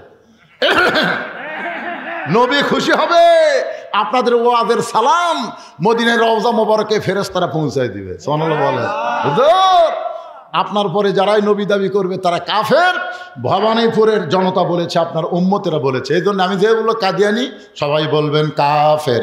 কাদিয়ানি আরো জোরে, নবীর পরে নবীর পরে নবী নাই, নবীর পরে যারাই দাবি করবে তারাই হলো কাফের। কিন্তু রাসূল বলেছেন আমার পরে কেউ যদি নবী হতো, যদি হতো, তাহলে আল্লাহ ওমরকে নবী বানায় দিত। আল্লাহ নবী বলেছেন নবী হওয়ার সব যোগ্যতা আল্লাহ ওমরকে দান করেছে। নবী হওয়ার সব যোগ্যতা আল্লাহ হযরত ওমরকে দান করেছে। জোরে কোন সুবহানাল্লাহ। আল্লাহ নবী যখন মদিনার প্রেসিডেন্ট ছিলেন, শোনেন, নবী যখন মদিনার প্রেসিডেন্ট ছিলেন তখন নবীর 4টা মন্ত্রী ছিলেন। কি গল্প করে বাড়ায় যান, সাইডে যান। নবীর 4টা মন্ত্রী ছিল। কয়টা মন্ত্রী? ধর্মমন্ত্রী যিনি ছিলেন তার নাম হলো আবু বকর, আর আইন মন্ত্রী হলেন হযরত ওমর, আইন মন্ত্রী। আর অর্থমন্ত্রী হলেন ওসমান গনি, আর শিক্ষামন্ত্রী হলেন হযরত আলী। কয়টা মন্ত্রীর নাম করলেন? তাহলে ওমর ফারুক কি মন্ত্রী? আইন মন্ত্রী। চিন্তা করছেন তার মধ্যে এমন কি আইন ছিল ভাইজান, যার কারণেই রাসূল তাকে আইন মন্ত্রী দপ্তর দিলেন। রাসূল বলেছেন হাসরের ময়দানে আল্লাহ আমার ওমরকে নবীদের কাতারে দাঁড় করায় দিবে। কেন দিবে? কারণ রাসূল যে বলেছেন। আচ্ছা, রাসূল যে কথা বলেন এটা কি রাসূল বলেন আল্লাহ বলেন? তাহলে আল্লাহই বলাইছেন। এই জন্যই দুনিয়াতে নবুয়তের দপ্তর বন্ধ হওয়ার কারণে ওমর নবী হওয়ার পারল না। কিন্তু হাসরের ময়দানে আল্লাহ তাআলা নবীর কথার দাম দিতে গিয়ে ওমরকে নবীদের কাতারে দাঁড় করায় দিবে।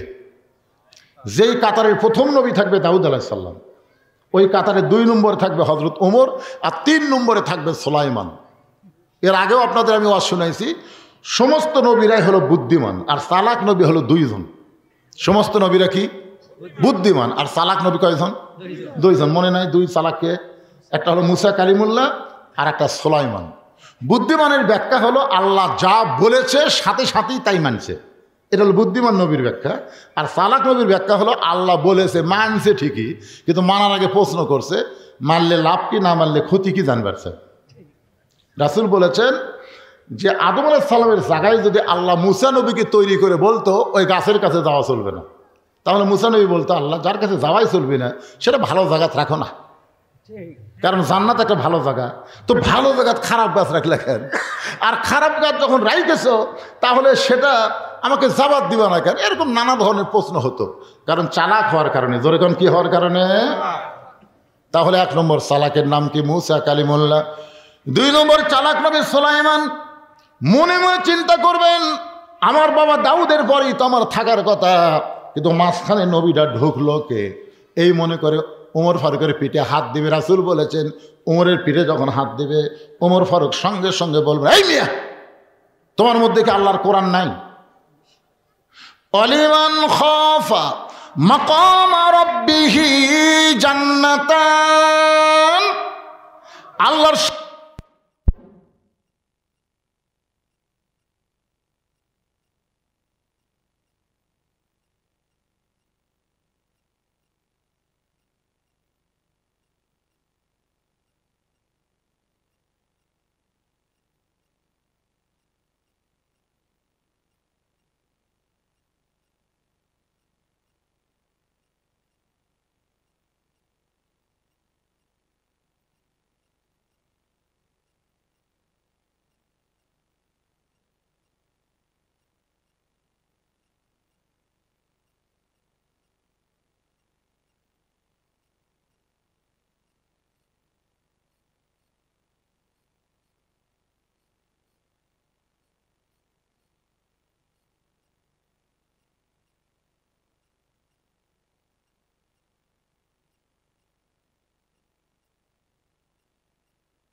তুমি আবার কি কথা বলতে চাও? ওমর বলতেছে আল্লাহ নবীর কাতারে দাঁড় করাইয়া ওমরকে খুশি করতে পারবেন না, ওমর বিশ্ব নবীর উম্মতের কাতারে দাঁড়াতে চায়। নবী না হয়ে দুনিয়ার, না হয়ে ফেরেশতা আল্লাহর হয়েছি উম্মত আপনার, তার তরে শুকুর। 1000 বার চলবে না, এখন কোটি বার তার তরে শুকুর কোটি বার। সে মোর মনে মনে বলতেছে দুব্বা নবী আমাকে হয়তো পড়ায় দিবে। ওমর ফারুকের ডান পাশে একজন মাথা নিচু করে কাঁদতেছে, আর জুব্বার দিকে একবার তাকায়, আবার নিচের দিকে তাকায়, ছোট বাচ্চার মতন কান্দে। এই জুব্বা বুঝি নবী আমাকেই পড়ায় দিবে। তার নাম হলো ওসমান গনি। ভাগ্য গনে নবীর ডবল জামাই, সরলাগর না ঘা, নবীর ডবল জামাই। প্রথম বিয়ে করেছিলেন নবীর এক মেয়েকে। আমার মায়েরা তো গেলে ফাতেমা রস শুনবার, মায়েরা শোনেন, নবীর মেয়ে কি একটা নাকি? নবীর মেয়ে হলো 4টে। যেখানেই যাই কয় হুজুর ফাতেমা রস করবেন কে? আজকে রোকেয়া রস শোনো। রোকেয়া রোকেয়া আছে, কুলসুম আছে, জয়নাব আছে, ফাতেমা আছে, খালি ফাতেমা, খালি ফাতেমা। এই রোকেয়া ওসমান গনির সঙ্গে প্রথম বিয়ে হলো। এক সময় রোকেয়াকে নিয়ে আল্লাহ নবী ওসমানকে বললেন হিজরত কর আবিসিনিয়ায়। নবীর মেয়েদের মধ্যে সবচাইতে রোগা এবং দুর্বল ছিল রোকেয়া। সেই রোকেয়াকে নিয়ে ওসমান গনি আবিসিনিয়ার দিকে পথ ধরলেন। আবিসিনিয়া পাওয়ার পরে রোকেয়া একটু অসুস্থ হয়ে গেলেন। রাসূলের কাছে খবর দেওয়া হলো আপনার মেয়ে রোকেয়া তো অসুস্থ অবস্থায়। রাসূল বললেন তাহলে আবিসিনিয়া থেকে তাকে মদিনায় হিজরত করো। ওসমান গনি নবীর মেয়ে রোকেয়াকে নিয়ে আবিসিনিয়া থেকে যখন মদিনার পথে রওনা দেয়, পথের মাঝখানে অসুস্থ বেশি হয়ে রোকেয়া দুনিয়া থেকে বিদায় নেয়। ওসমান গনি একা একা মদিনায় চলে গেলেন। আল্লাহ নবী যখন মদিনায় হিজরত করে আবু আয়ুব আনসারীর বাড়িতে, তিনি তলব করলেন ওসমান এবং আমার মেয়ে রোকেয়াকে আমার কাছে নিয়ে আসো। আজ অনেক দিন হলে রোকেয়াকে আমি দেখতে পাইনি, আমার মেয়েটাকে দেখে কলিজা শান্তি করতে চাই। কিছুক্ষণ পরে ওসমান গনি একাই উপস্থিত হলেন। রাসূল বলে ওসমান তুমি একা কেন আইলে, আমার মেয়েটা কোথায়? বলে ইয়া রাসূলুল্লাহ আমি আগে মনে মনে চিন্তা করেছিলাম আপনি সবই জানেন, কিন্তু এখন দেখতেছি আপনি জানেন না। আল্লাহ জানাইলে আপনি জানেন। আপনার মেয়ে রোকেয়া আবিসিনিয়া এবং মদিনার মাঝখানে পথে অত্যন্ত অসুস্থ হয়ে দুনিয়া থেকে বিদায় হয়ে গেছে। এইবেলা ওসমান গনি নবীর পায়ের কাছে বসে কান্না শুরু করে দিলেন। রাসূল মাথায় হাত দিল, ওসমান আমার মেয়ে মারা গেছে বলে তুমি কি কাঁদতেছ? তুমি কি রোকেয়ার জন্য কাঁদতেছ? তুমি যে কি কারণে কান্দো আমি নবী জানি। কারণ তুমি আমার জামাই থেকে দূরে যাবে। না রে ওসমান না, আমার একটা মেয়ে চলে গেলে কি হবে? আমার এখনো আর একটা মেয়ে কুলসুম আছে। ওই কুলসুমার সঙ্গে তোমাকে বিয়ে দিয়ে তোমাকে আমার জামাই করে রাখতে চাই।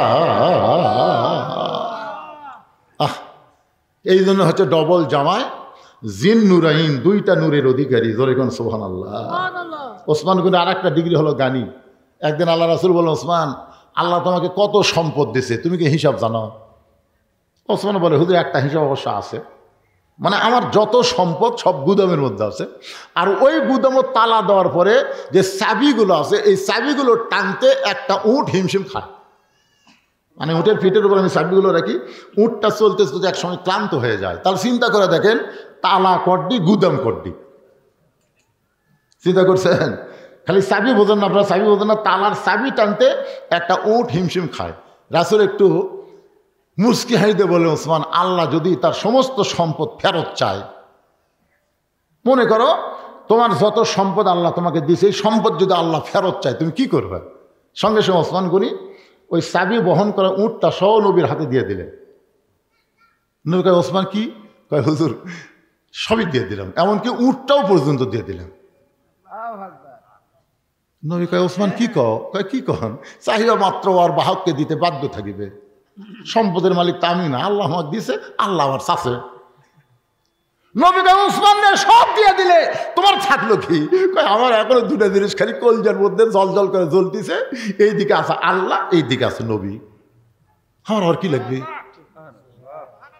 নবী আসমানের দিকে তাকালেন, আকাশের দিকে তাকালেন, আল্লাহ আল্লাহ এই ওসমানকে আমি কি দিব আল্লাহ? আল্লাহ বলে আপনাকে দেওয়া লাগবে না, আমার জ্ঞানী ডিগ্রি আমি ওসমানকে দিয়ে দিলাম। জোরে কোন সুবহানাল্লাহ। সে ওসমান গনি মনে মনে চিন্তা করতেছে এই যুগটা বুঝি নবী আমাকেই পরায় দিবে। ওসমান গনি কিন্তু বিশ্বাস করে সম্পদের মালিক মানুষ না, সম্পদের মালিক হলো আল্লাহ। আমার সামনে যারা বসে আওয়াজ শুনতেছেন আপনাকে বিশ্বাস কি? সবাই বলতেছে না কে বলে আপনার পকেটের যে টাকা আছে এই টাকার মালিককে? এটার মালিক আল্লাহ। এটা কি বিশ্বাস করে বলতেছেন না মুখে মুখে? সমস্ত সম্পদের মালিক আল্লাহ। কারা কারা বিশ্বাস করে? দুই হাত তোলা আল্লাহকে একটু দেখান তো দেখি। লিল্লাহে তাকবীর। হাত নামান। আমি সব দিবার বলতেছি না। এজ এ মুরব্বী, এজ এ বাবা, এখন উঠেন না, পারে এই সময় উঠলে হবে না? লাভ দিয়ে উঠছে, উঠুক, অসুবিধা নেই। হয়তো কোনো জরুরি কল আছে যার কারণে মুরব্বী উঠছে, অসুবিধা নাই। ভাইজান, এই যুবকেরা যে 10টা বছর হলে মাহফিল করতেছে, এরা কি ভালো কাম করতেছে না খারাপ কাম করতেছে? ভালো কাম যদি করে থাকে এখন আপনাদের কাছে যাবে, সব দেওয়া লাগবে না। ওয়াজের মিডল পয়েন্টে আমি 5টা মিনিট এই যুবকদের মাহফিলের জন্য আপনাদের কাছে ব্যাগ পাঠালাম। আল্লাহ দেওয়ার সম্পদ থেকে আপনি দিবেন, নিজের সম্পদ না, আল্লাহর সম্পদ থেকে। আল্লাহ আমানত স্বরূপ আপনাকে দিচ্ছে পরীক্ষার জন্য। ওসমান কিন্তু পরীক্ষার গোল্ডেন এ প্লাস আছে, আপনার পরীক্ষায় গোল্ডেন এ প্লাস পাওয়ার জন্য যার পকেটে যা আছে সেখান থেকে কিছু রেখে কিছু আপনারা দিবেন, আল্লাহর রাস্তায় দিবেন। এই ব্যাগ যাও, ভিতরে যাও, যাও ছেলে, একজনও লড়াচড়া করবেন না, একজনও না, সবাই দিবেন। যিনি যা পারেন আল্লাহর রাস্তায় দান করবেন। আজকের মাহফিলের সম্মানিত সভাপতি সাহেব, লা ইলাহা ইল্লাল্লাহু মুহাম্মাদুর রাসূলুল্লাহ সাল্লাল্লাহু। এই আদায় শেষ, মালিক হাজী আবার ওইদিকে যাই কেন? আদায় শেষ, বসো। 1000 টাকা দিছে মালিক হাজী, আলহাজ আব্দুল মালিক। নামগুলো ভালো করে বলে। মালিক হাজী কি রে? কাউকে যদি কেউ ডাকে এ মালিক, এ মালিক, কবিরে গোনা হবে। মালিক কার নাম? কথা কয় না। মালিক কার নাম? আল্লাহর নাম। এ মালিক, মালিক কই নিয়ে আবার কি করছে রে? দুইজনের গুনাহ হলো। এই জন্য ভালো লাগবে আব্দুল মালিক। ভাইজান, সেবতী নাম থুলে সব আছে, কিন্তু টাকার মধ্যে একটু কম বেশি করলে পাপ হয়ে যাবে। আলহাজ আব্দুল মালিক যুবকদেরকে উৎসাহ দেওয়ার জন্য 1000 টাকা দান করেছে। আল্লাহ তার দানকে কবুল করেন। আল্লাহ বেশি বেশি দান করার তৌফিক দেন। দাতার মধ্যে তার নামটা লিখে নেন। ওসমান গনির সঙ্গে আল্লাহ তাকে জান্নাত দেন। জোরে কান আমিন।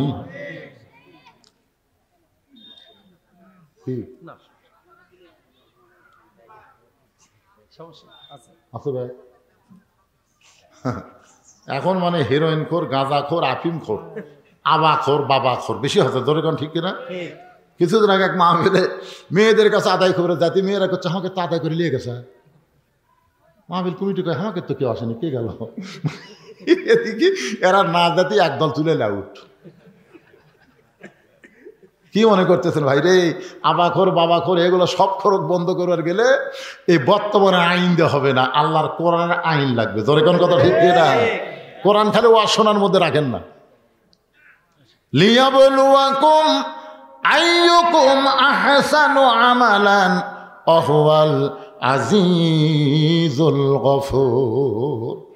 আমার মায়েরা যারা পর্দার অন্তরে শোনেন, নবীর 2টা মেয়েকে বিয়ে করেছিলেন ওসমান গনি। সর্বসাকুল্যে নবীর মেয়ে হলো 4টা। রোকেয়াকে বিয়ে করেছিল আগে। রোকেয়া যখন মারা গেল তারপরে কুলসুমারে বিয়ে করছে। একসাথে করা জায়েজ? একসাথে 2 বোনকে বিয়ে করা জায়েজ? জোরে বলবেন জায়েজ? আচ্ছা, জায়েজ নাই এটা আমরা সবাই স্বীকার করলাম, নাই আসলে জায়েজ নেই। কিন্তু এক বোনকে বিয়ে করছে, আর একটা যুবতী বোন, বইয়ের একটা যুবতী বোনকে নিয়ে দুলে ভাই ফিল্ডিং মারতেছে। ফিল্ডিং ডানা পার্কের মধ্যে, তারপর আরো কি পার্ক সব আছে এদিকে, বহু পার্ক, পার্কের মধ্যে ফিল্ডিং মারতেছে। এটা মারা জায়েজ? জায়েজ? এক তো গত বছর দেখেছি। কয় বছর? হ্যাঁ, স্বাস্থ্য ভালোই মাশাআল্লাহ। যদি অসুখ হয় আল্লাহ যেন ভালো করে দেয়। ধরে করে আমিন। আল্লাহ তোমাকে ভালো করে দেবে ইনশাআল্লাহ। আল্লাহ পারে না কি কোন পারে কি পারে না? ছেলেটার জন্য প্রাণ খুলে দোয়া করবেন। দেখেন প্রাণ খুলে দোয়া করো। আল্লাহ, আরে আল্লাহ তুমি দেখছো বাপ মাকে দিয়েছো কলিজা জুড়ে, সে সন্তান অসুস্থ হয়ে থাক, বাপ মা চাই না। আল্লাহ আমরা এতগুলো মানুষ আজকে চাচ্ছি এই বাচ্চাটাকে যেন আগামী বছর আবার আমরা সুস্থ দেখতে পাই। ধরে কোনো আমিন। কি সুন্দর শুনতেছে, প্রত্যেকটা কথায় হুঁকারি দেখতেছে। আমার মায়েরা শোনেন, আপনাদের একটু ওয়াজ করব। দুই বোনকে একত্রে বিয়ে করা জায়েজ নাই। এক বোনকে বিয়ে করে আর একটা বোনকে নিয়ে ফিল্ডিং মারাও জায়েজ নাই। যারা মেয়ের বাপ আছে, আমি কিন্তু মেয়ের বাপ হসি বলে কি মরছি নাকি? যারা মেয়ের বাপ আছেন তাদের আমি পায়ে হাত দিয়ে বলতেছি, একটা মেয়েকে যখন বিয়ে দিছেন আর একটা মেয়ে যদি যুবতী থাকে, খবরদার ওই জামাইয়ের আশেপাশে যাবার দিবেন না। মেয়েদের জন্য, পুরুষ মানুষের মধ্যে দুইটা কাল সাপ আছে মেয়েদের জন্য। এই মায়েরা শোনেন, ভালো করে শোনেন, মেয়েদের জন্য পুরুষের মধ্যে দুইটা কাল সাপ। কাল সাপ বোঝেন? একটা হলো দুলা ভাই আর একটা হলো দেওরা। তো মেয়েরাই খেলে চিল্লাচিল্লি করতেছে নাকি? মায়েরাই ও শোনেন, একটা হলো দুলা ভাই, একটা হলো দেওরা। এই দুইটা পুরুষ মেয়েদের ক্ষতি সবচাইতে সমাজে বেশি করে, ধরে কোন ঠিক কিনা? কারণ শালীর গায়ে দুলা ভাই যদি হাত দেয়, শালী ভয় কিছু বলে না, কারণ বোন তার ঘরে আছে। বললে যদি আমার বোনের উপর কষ্ট দেয়, বাপও যদি জানে, দুনিয়ার মানুষের কাছে প্রকাশ করতে শরম পায়, একটা মেয়ে বিয়ে করছে আর একটা মেয়ে খাম করছে, কেমনে বলবে? দেওরা দেখবেন ভাবির উপরে এরকম করে। মায়েদের বলবো, মা এই দুইটা দলকে কাল সাপের মতন ভয় করবেন, এদেরকে আশেপাশে যাইতে দিবেন না। কারণ দুনিয়া বেশি দূরের জন্য নয়, আমাদের সবাইকে যাওয়া লাগবে, ঠিক কিনা? আলীকে বুকের মধ্যে নিয়ে গভীর রাত্রে ছোট বাচ্চার মতন ফাতেমা কাঁদতেছে, ছোট বাচ্চার মতন কান্দে। আলী বলে, ফাতেমা এমন কান্না তোমাকে কোনোদিন আমি দেখলাম না, আজকে আমাকে বুকের মধ্যে নিয়ে তুমি এত কেন কাঁদতেছ? ফাতেমা বলে, স্বামী গ, আমি দুনিয়া থেকে বিদায় নেওয়ার পরে আপনাকে ওসিয়ত করতেছি, আপনি আর একটা বিয়ে করবেন, আপনি আর একটা বিয়ে করবেন। আমি দুনিয়া থেকে বিদায় নেওয়ার পরে আপনি দেরি করবেন না, আর একটা বিয়ে করবেন। আমি জীবিত অবস্থায় আপনি বিয়ে করলে আপনার শ্বশুর, আমার বাবা, আল্লাহর নবী কষ্ট পাবে, এই জন্য হয়তো আপনি করবেন না, কিন্তু আমি মরে গেলে আপনি তাড়াতাড়ি আর একটা বিয়ে করে নেবেন। আলী বলে, ফাতেমা তুমি আমাকে বিয়ের কথা বলার জন্য কেমন করে কাঁদতেছ? ফাতেমা বলে, স্বামী গ, আমি সব সময় আল্লাহর কাছে বলেছি, আল্লাহ ফাতেমার দোয়াটা কবুল করো। আল্লাহ তাআলা আমার দোয়া কবুল করেছে, আমার দোয়া কবুল করেছে। আলী বলে, ফাতেমা দোয়া কবুল করলে কেউ কান্দে নাকি? এমন করে কেন কাঁদতেছ? ফাতেমা বলে, স্বামী গো, দোয়াটা হলো আল্লাহ যেন পর্দার মধ্যে আমার মৃত্যু দেয়। আলী বলতে, পাগলি নাকি? সারা জীবন তুমি পর্দা মেনে চললে, যে মেয়েটা সারা জীবন পর্দার মধ্যে ছিল সে তো পর্দার মধ্যেই মৃত্যুবরণ করবে। ও ফাতেমা, দোয়া কবুল করাতে আনন্দ করো, খুশি হও। ফাতেমা বলে, স্বামী গ, আপনি একটু ধৈর্য ধরে নিবেন, শুনবেন, আজকে গভীর রাত্রে ফাতেমার মৃত্যু হবে। যেই মাত্র কইছে আজকে গভীর রাত্রে ফাতেমার মৃত্যু হবে, গাছের গোড়া কাটলে গাছটা যেমন পড়ে যায়, আলী তেমনি পড়ে গেলেন ঘরের মাজায়। মা ফাতেমা মুসকি মুসকি হাসে, স্বামীর মাথাটা উড়াতের উপরে নিয়ে কপালে একটা চুমা দিয়ে বলে, স্বামী গ, এমন করে আপনি কাঁদবেন না, এমন করে আপনি কাঁদবেন না। আমি জানি আল্লাহ আপনাকে দুইটা ডিগ্রি দান করেছে। একটা ডিগ্রির নাম হলো আনা মাদিনাতুল ইলমে ওয়া আলিউ বাবুহা, আর একটা ডিগ্রি হলো আসাদুল্লাহিল গালিব। জোরে কর না সুবহানাল্লাহ। ফাতেমা স্বামীর কপালে চুমা দিয়ে বলতেছেন, আল্লাহ আপনাকে দুইটা ডিগ্রি দিয়েছে। কয়টা? একটা ডিগ্রি হলো আনা মাদিনাতুল ইলমি ওয়া আলিউ বাবুহা। রাসূল বলেছেন, আমি হলাম ইলমের শহর, আলী হচ্ছে তার দরওয়াজা। আর আল্লাহ বলেছেন, আলী হচ্ছে আল্লাহর সিংহ। আপনি হলেন একজন শক্তিশালী সুপুরুষ, একজন জ্ঞানী মানুষ। বউ মারা যাবে রাত্রেবেলা, শুনে কেন পড়ে গেলেন? আপনি কি জানেন না এ দুনিয়া থাকার জায়গা না? আপনি কি জানেন না এই দুনিয়া থাকার জায়গা নয়? এই দুনিয়াতে আসলে সবাইকে যাইতে হবে। আচ্ছা, আপনাদের এই বিশ্বাস আছে যে দুনিয়া থাকার জায়গা না, আসলে যাইতে হবে? এই বিশ্বাস যদি থাকে ভাইজান, তাহলে আমাদের সবাইকে মিলে এই কোরআন শুধু ওয়াজ শুনবো না, বাস্তব জীবনে আল্লাহর কোরআনকে আমরা গ্রহণ করব। রাজি আছেন? প্রয়োজন হলে আল্লাহর কোরআনের জন্য কারা কারা জীবন দিতে প্রস্তুত? দুই হাত তুলে আমার আল্লাহকে দেখান। লিল্লাহে তাকবীর। নামান। প্রয়োজন হলে, প্রয়োজন হতেও পারে, পারে কি পারে না জোরে কোন? কারণ কোনো সময় কেউ চাবে না যে বাংলার জমিন কোরআন দিয়ে চলুক, এটা অনেকেই চাবে না। কারণ কোরআন দিয়ে চললে আবু জেহেলের নেতৃত্ব থাকবে না, তো আব্দুলের এতিমপোলা নেতা হয়ে যাবে, ঠিক কিনা বলেন? এই জন্য অনেকেই চাবে না ভাইজান। কথাটা কেন করলাম একটু খেয়াল করেন। আসাদুল্লাহির গালিব হযরত আলী, সমস্ত জ্ঞানীর জ্ঞানী হযরত আলীকে বলতে যে ফাতেমা স্বামী, আমি দুনিয়া থেকে বিদায় নেওয়ার পর আমার 3টা চাওয়া কিন্তু আপনাকে পুরা করা লাগবে। যেই বলছে 3টা চাওয়া পুরা করা লাগবে, আলী ছোট বাচ্চার মতন কাঁদতে, ফাতেমা দুনিয়াতে গরিব ছিলাম বলে তোমারে কিছুই দিবার পারলাম না, গরিব ছিলাম বলে দুনিয়াতে তোমাকে কিছুই দিবার পারি নাই। আল্লাহ রাসূল কিন্তু ফাতেমাকে বলেছে, ফাতেমা কোনো কিছুর জন্যে আলীকে যেন কষ্ট দিও না, আলীকে কষ্ট দিও না ফাতেমা। যদি তোমার কোনো কিছু দরকারি হয় তুমি আমার কাছে যেও, আমার কাছে বলো, আমি বাবা হিসাবে যতদূর পারি তোমাকে চেষ্টা করব, কিন্তু খবরদার আমার আলীকে যেন কষ্ট দিও না। সুবহানাল্লাহ খান। যার কারণে ফাতেমা কোনোদিন স্বামীকে কষ্ট দেয় নাই। একদিন গভীর রাত্রে ফাতেমা হযরত আলী ঘুম থেকে চেতন পাইছে, গভীর রাত্রে ঘুম থেকে চেতন পায় দেখে হাসান হোসেন ঘুম পাড়তেছে, ওদের মাঝখানে ওদের মা ঘুমাইছে, মা তার নাই। 2 বেটা ঘুম পাড়তেছে, মাঝখানে মা নাই। আলীর মনে সন্দেহ হয়ে গেল, এই গভীর রাত্রে ফাতেমা কোথায় গেল। দরজার দাঁড়ায় দেখে ফাতেমা কালো চাদর গায়ে দিয়া খুব দ্রুত গতিতে হাঁটতেছে মদিনার ভিতরে। আলীর মনে সন্দেহ হলো, স্বামী ঘুমের মধ্যে রাইকা, সন্তানকে ঘুমের মধ্যে রাইকা ফাতেমা কোথায় যাবে। নিরাপদ দূরত্ব বজায় রেখে পিছনে পিছনে হাঁটতেছে। আল্লাহর নবী যেই ঘরে ঘুমায় ওই ঘরে জানলার পাশে ফাতেমা দাঁড়াইছে। বাবা আজকে মা যদি দুনিয়াতে জীবিত থাকতো আপনার কাছে আমাকে আশা লাগতো না, কারণ সন্তান মায়ের কাছে যত কথা বলতে পারে বাবার কাছে তত কথা বলতে পারে। জোরে বলেন, পারে নাকি? পারে। মা যদি আজকে আমার জীবিত থাকতো বাবা, এই গভীর রাত্রে আপনার কাছে আশা লাগতো না। বাবা গো, যদি আপনি চেতন থাকেন ফাতেমার জন্য একটু দরজা খুলে দেন। হযরত আলী দূর থেকে দেখে নবী যখন দরজা খুলে দিছে, ফাতেমা ঘরের মধ্যে যাওয়ার সাথে সাথে আলী দৌড়ে গিয়ে জানলার কাছে কানটা লাগায় শুনতেছে, দেখে বাপ বেটির মধ্যে আমার বিরুদ্ধে কোনো কথা হয় কি না। রাসূল বলে, ফাতেমা এই গভীর রাত্রে তুই একা একা কেন আইছিস মা? আমার আলীকেও ঘরের মধ্যে আসতে বল। ধরে কেন? সুবহানাল্লাহ।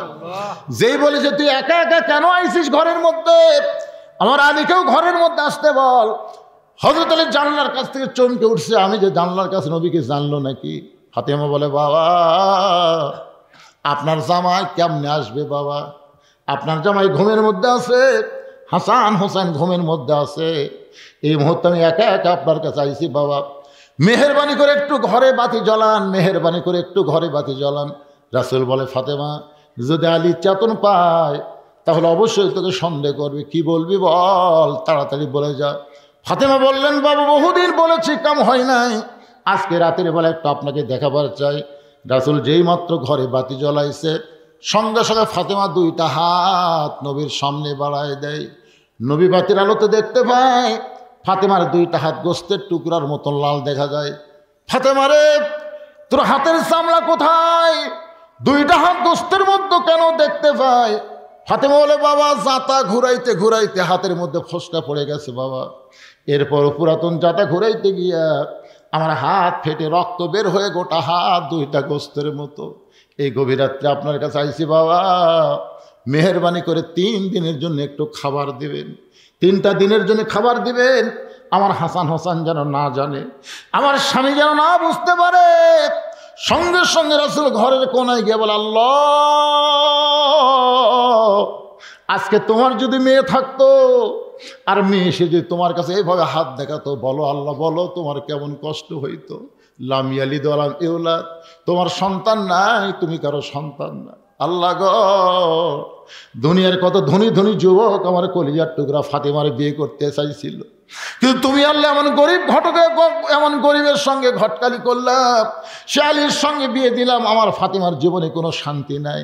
এই কথা যেই মাত্র নবী বলেছে সঙ্গে সঙ্গে ফাতেমা মাথায় ঘোমটা দিয়ে ঘর থেকে বাইরে যায়।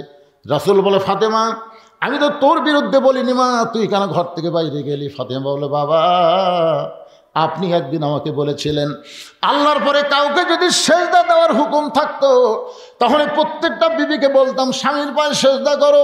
সেই দিন থেকে আমার স্বামী আলীকে আল্লাহর পরে সবচাইতে বেশি ভালোবাসি। দরকার হলে এই গোস্তওয়ালা হাত দিয়া, এই রক্তমাখা হাত আমি জাঁতা ঘুরাইব, কিন্তু জীবন গেলেও আর বাবার কাছে কোনোদিন সাহায্য চাইতে আসব না। এই বলে ফাতেমা যখন একা একা মরুভূমির মধ্যে দৌড়াই, হযরত আলী পিছনে পিছনে দৌড়ায় বলে, আল্লাহ কি বউ পাইলাম, ভাগ্য করে কি পাইলাম, এত কষ্টের পরও স্বামীর কাছে কোনোদিন বায়না ধরে না। আলী কান্দের বলে, ফাতেমা রে দুনিয়ার জীবনে কিছুই চাইলা না, আজকে গভীর রাত্রে মারা যাবে, তুমি কি চাইবা ফাতেমা?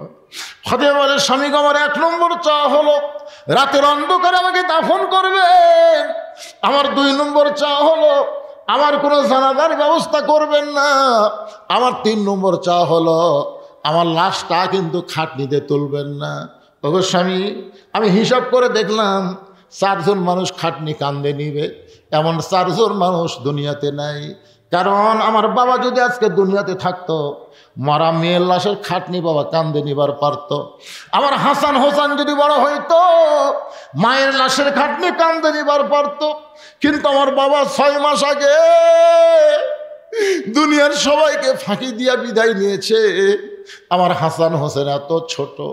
স্বামী গো, আপনি আমার লাশটা কান্দে করে নিয়ে ওই জান্নাতুল বাকির পূর্ব কোনায় সবুজ রঙের একটা বাতি জ্বলবে, ওই বাতি বরাবর আমাকে দাফন করবেন। আমার কবর খুঁড়তে যদি আপনার কষ্ট হয়, আপনার একান্ত বন্ধুকে বলে দিবেন সে যেন গোপনে কবর খনন করে দেয়। কবর যখন খনন হলো, হযরত আলী ফাতেমার লাশটা নেওয়ার জন্য ঘরের মধ্যে ঢুকে দেখে ফাতেমা নিজে নিজেই গোসল করেছে। ফাতেমাকে দুনিয়ার কেউ গোসল করে দেয় নাই, নিজে নিজে গোসল করেছে, নিজে নিজেই কাপড়ের কাপড় পরে ডান হাতের নিচে হাসান, বাম হাতের নিচে হোসেনকে ঘুমায় দিয়া ফাতেমা চিরতরে দুনিয়া থেকে বিদায় নিয়েছে। হযরত আলী মুখটা কাফন দিয়া ঢেকে কান্দে করে নিয়ে ওই জান্নাতুল বাকির পূর্ব কোনায় সবুজ রঙের একটা বাতি জ্বলতেছে, যেই বাতির কোনো তার নাই, যেই বাতির কোনো সুইচ নাই, বিনা তারে বিনা সুইচ আল্লাহ অটোমেটিক ভাবে জ্বলায় দিচ্ছে। ওই আলোর নিচে ফাতেমাকে দাফন করে যেই মাত্র দাফন কাজ শেষ হয়ে গেল, আলী বলতেছে, আল্লাহ আমার ফাতেমাকে তুমি কবুল করে নাও। যেই মাত্র বাতি নিভে গেছে, সঙ্গে সঙ্গে তাকায় দেখে সামনে কয়েকটা পুরাতন কবর। এখনই ফাতেমার কবর দেওয়া হলো, সেই নতুন কবর গেল কোন জায়গায়? আলী বলতেছে, আল্লাহ আমার ফাতেমার নতুন কবর কোথায় গেল? গোটা জান্নাতুল বাকি দৌড়ায়, ফাতেমার কবর, ফাতেমার কবর। কে যেন বলে, আলী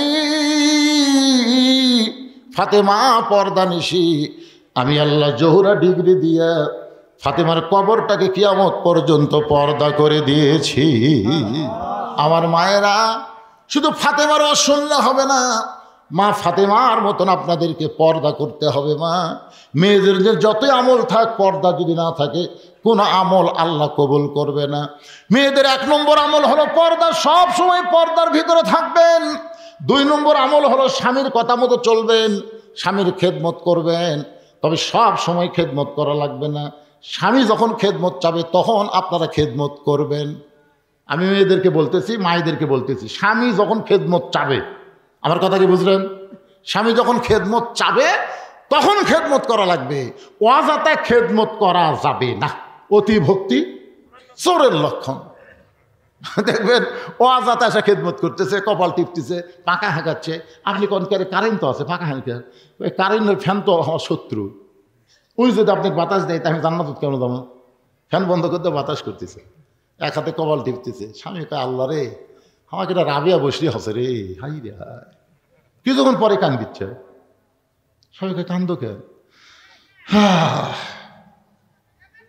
কান্দে আর জোরে জোরে ফাঁকা খায়। স্বামীকে কি গো কান্দ কে? কান্দার কারণ হলো তোমার বুড়া বাপ আর তোমার বুড়ি মা। তুমি জানো, তুমি যখন ব্যবসা করবার যাও, চাকরির যাও, তখন তোমার বুড়ি মার বুড়া বাপ আমার কলজা জ্বলে গেছে। এই বুড়া বুড়িগুলো যদি থাকবার চাও তাহলে আমার বাপের বাড়ি পেটে দাও। আর হামাক লিয়ে যদি সোনার সংসার করবার চাও, এই বুড়া বুড়ির বাদ দেওয়া লাগবি, অমা আলাইনা ইল্লাল বালাক। এখন তুমি কি কবা কও? স্বামী চিন্তা করতেছে কি বলি। এমন সময় আল্লাহর কোরআন স্বামীর কাছে এসে বলতেছে, ওয়াকাদা রাব্বুকা আল্লা তা'বুদু ইল্লা ইয়্যাহু ওয়া বিল ওয়ালিদাইনি ইহসানা। জোরে কান সুবহানাল্লাহ। স্বামী লাফ দিয়ে উঠছে, স্বামী লাফ দিয়ে উঠছে। বউ কই উঠছো কেন? ওঠ উঠ, তোর কি কি গুছে দেওয়া লাগবে, কোন কোন ব্যাগত করে মাল সামান লিয়ে যাবি? বউ কই কোথায় যাবো? তোর বাপের বাড়ি যাবি না? তোর বাপের বাড়ি যাবি না? যাবো তো। এই জন্য সব গুছে দিই, যা। তুই কি মনে করছিস তুই মরে গেলে বউ পাবো না? তোকে ছাড়া দিলে বইয়ের অভাব? তুই ক, তুই যাকে বিরুদ্ধে আমার সাথে ওয়াজ করলি আমার আলাইনা ইল্লাল বালাক, এই বাপ মা যদি মরে আমি বাপ মা পাবো কেন? বাপ মা মরে গেলে বাপ মা পাওয়া যাবে না, বউ ছাড়া দিলে মরে গেলে বউয়ের অভাব নাই। তো খামার বাপ মায়ের জন্যে তোকে কি জন্য আটকে থমো? যা তুই বাপের বাড়ি যা। কিছুদিন পরে একটা গাড়ি ফেরত দেবো, গাড়ির নাম হলো তালাকের গাড়ি। ধরে কারণ কিসের গাড়ি? 3 তালাকের গাড়ি। দরকারে বউ ছাড়বো, কিন্তু বাপ মার কলি যাই একটা কষ্টও দিবার পারবো। বউ দৌড়ে এসে স্বামীর পা ধরে বলতেছে, আমি আপনাকে পরীক্ষা করলাম, আপনি আসলেই জান্নাতি গো, আপনি আসলেই মরদ মানুষ। জানেন মাঝে মাঝে বউ কিন্তু এরকম অভিনয় টভিনয় করে খেদমত করতে পারে। ধরে কোন কথা ঠিক কিনা? মেয়েদের বলবো 2 নম্বর হলো স্বামীর কথা মতো চলা, স্বামীকে খেদমত করা। 1 নম্বর নামাজ, 2 নম্বর রমজান মাসে রোজা, 3 নম্বর সতীত্বের হেফাজত পর্দা করা, 4 নম্বর স্বামীর কথা মতো চলা, স্বামীকে খেদমত করা। এই 4টা আমল যদি করতে পারেন 8টা জান্নাতের দরজা আল্লাহ খুলে দিবে। লিল্লাহে তাকবীর। আমার মায়েরা ধৈর্য নিয়ে বসেন। ওসমান গনি চোখের পানি নিয়ে কাঁদতেছে আর বলতেছে, জুব্বা বুঝি রাসূল আমাকেই পরায় দেবে। ওসমান গনির পাশে একজন সাহাবী বসে আছেন, একজন সাহাবী নাম হলো তার হযরত আলী। ধরে বলেন নাম কি? হযরত আলী মুস্কি মুস্কি হাসতেছেন, আবু বকর কিন্তু কাঁদতেছেন, ওমর কিন্তু কাঁদতেছে, ওসমান গনি কাঁদতেছে, কিন্তু হযরত আলী মুস্কি মুস্কি হাসতেছে।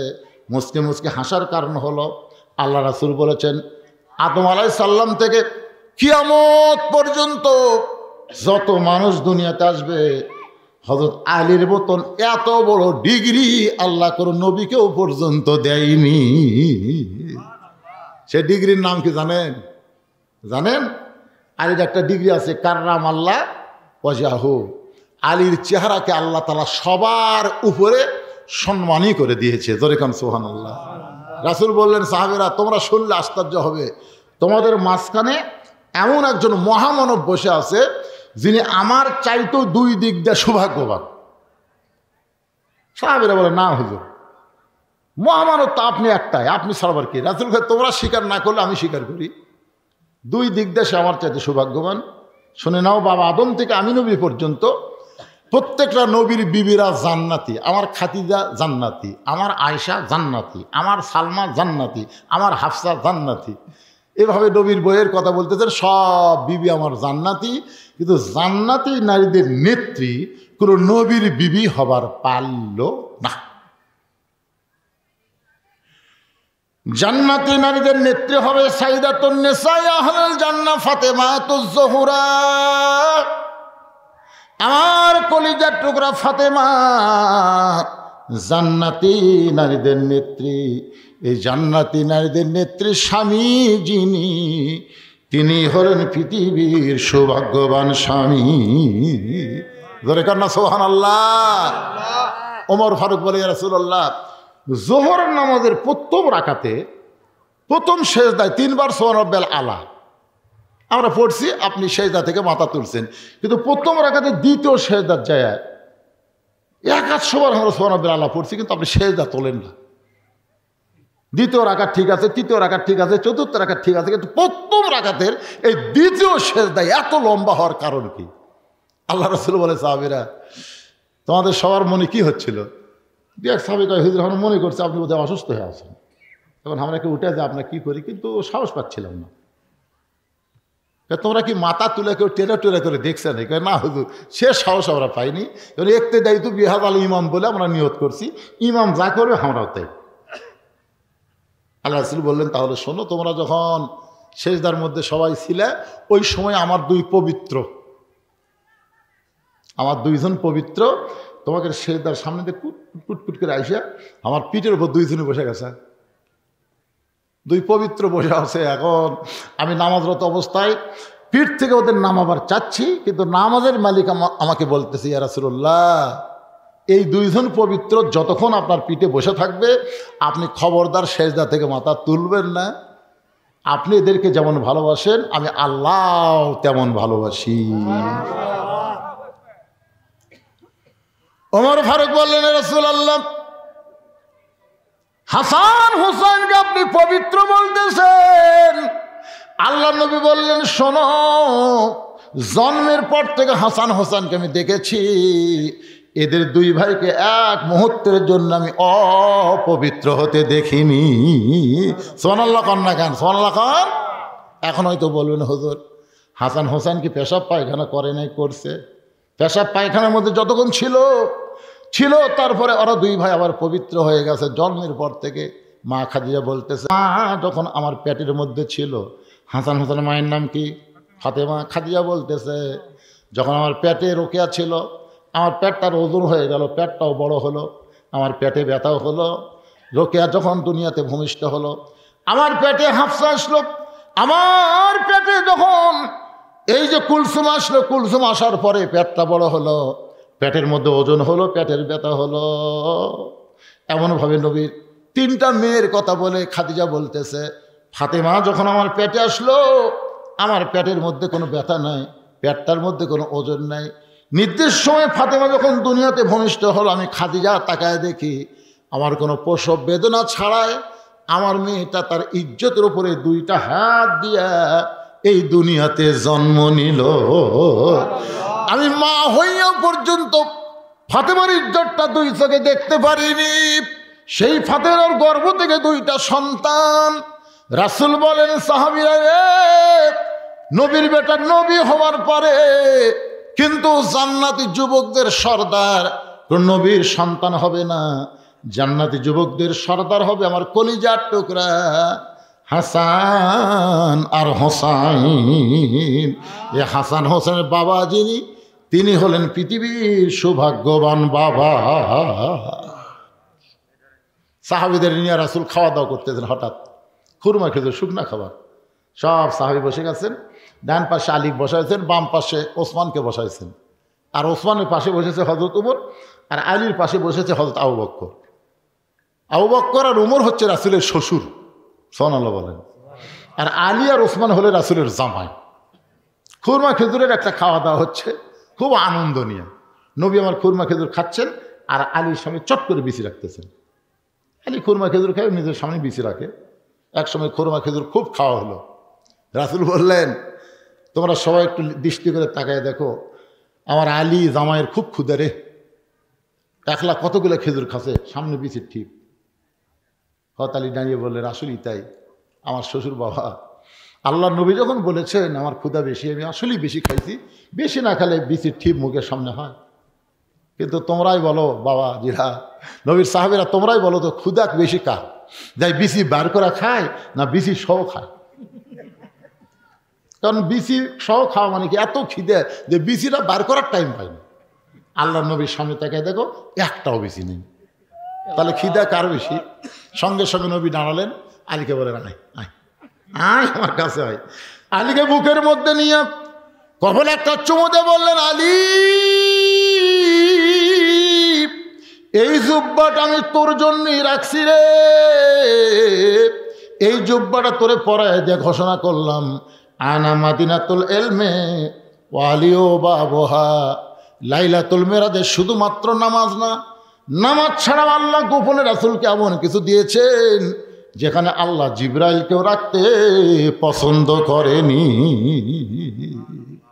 আল্লাহ নবী দুইজনা প্রেম করেছেন গোপনা, মাঝখানে তো অন্য কারো জায়গা ছিল না, জায়গা যদি থাকিত আল্লাহর আরশে নিত, দরজার বাহিরে আল্লাহ ব্রেক করাতো না। সবাই বলেন আল্লাহ নবী দুইজনা প্রেম করেছেন গোপনা, মাঝখানে তো অন্য কারো জায়গা ছিল না।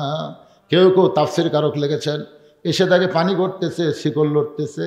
আবার কেউ কেউ বলেছেন এই মেরাজের রাতে রাসূল যতক্ষণ আল্লাহর কাছে ছিলেন দুনিয়ার 27 বছর সময় অতিবাহিত হয়ে গেছে। বাজান, এই মেরাজকে নিয়ে বহু নাস্তিক বহু কথা বলেছে, বহু নাস্তিক বহু কথা বলেছে। একটা নাস্তিক বলেছিল এইটা কেমনে সম্ভব হলো, আজ থেকে পানি করতেছে, শিকল লড়তেছে, এটা বিশ্বাস করা যায় না। এর মধ্যে 27 বছর কেমনে পাড়ি দিল? এই কথা বলে বউকে মাফ করতে বলে নাস্তিক গোসল করতে গেছে। গোসল করবার যা ডুব দেয় নবীর মধ্যে আর পুরুষ নাই, নারী হয়ে গেছে। ওকে এক নাবিক নিয়ে যা বিয়ে করছে, বিয়ে করে বাচ্চা কাচ্চা হয়েছে। বাচ্চা কাচ্চা বড় হয়ে গেলে আবার নদীতে গোসল করবার আইছে। গোসল করে আবার কোথা দিয়ে লাভ দুটা দেখে সে আর নারী নাই, সে পুরুষ হয়ে গেছে। সে আবার কাপড় চুপড়ে বাড়িতে এসে দেখে বউ তখন মাছ করতি। সে বউকে কই খেরে কি কই কি এইদিকে বিয়া হলো, সোল পড়লো, গাঁজা ঘড়ি গল্প মারো। আল্লাহ পারে ইচ্ছা করলে সব কিছু, তোর কোন কথা ঠিক না? আল্লাহ সব কিছু দুনিয়াতে দিলেন। যাকাত দিলেন দুনিয়াতে, রোজা দিলেন দুনিয়াতে, হজ দিলেন দুনিয়াতে।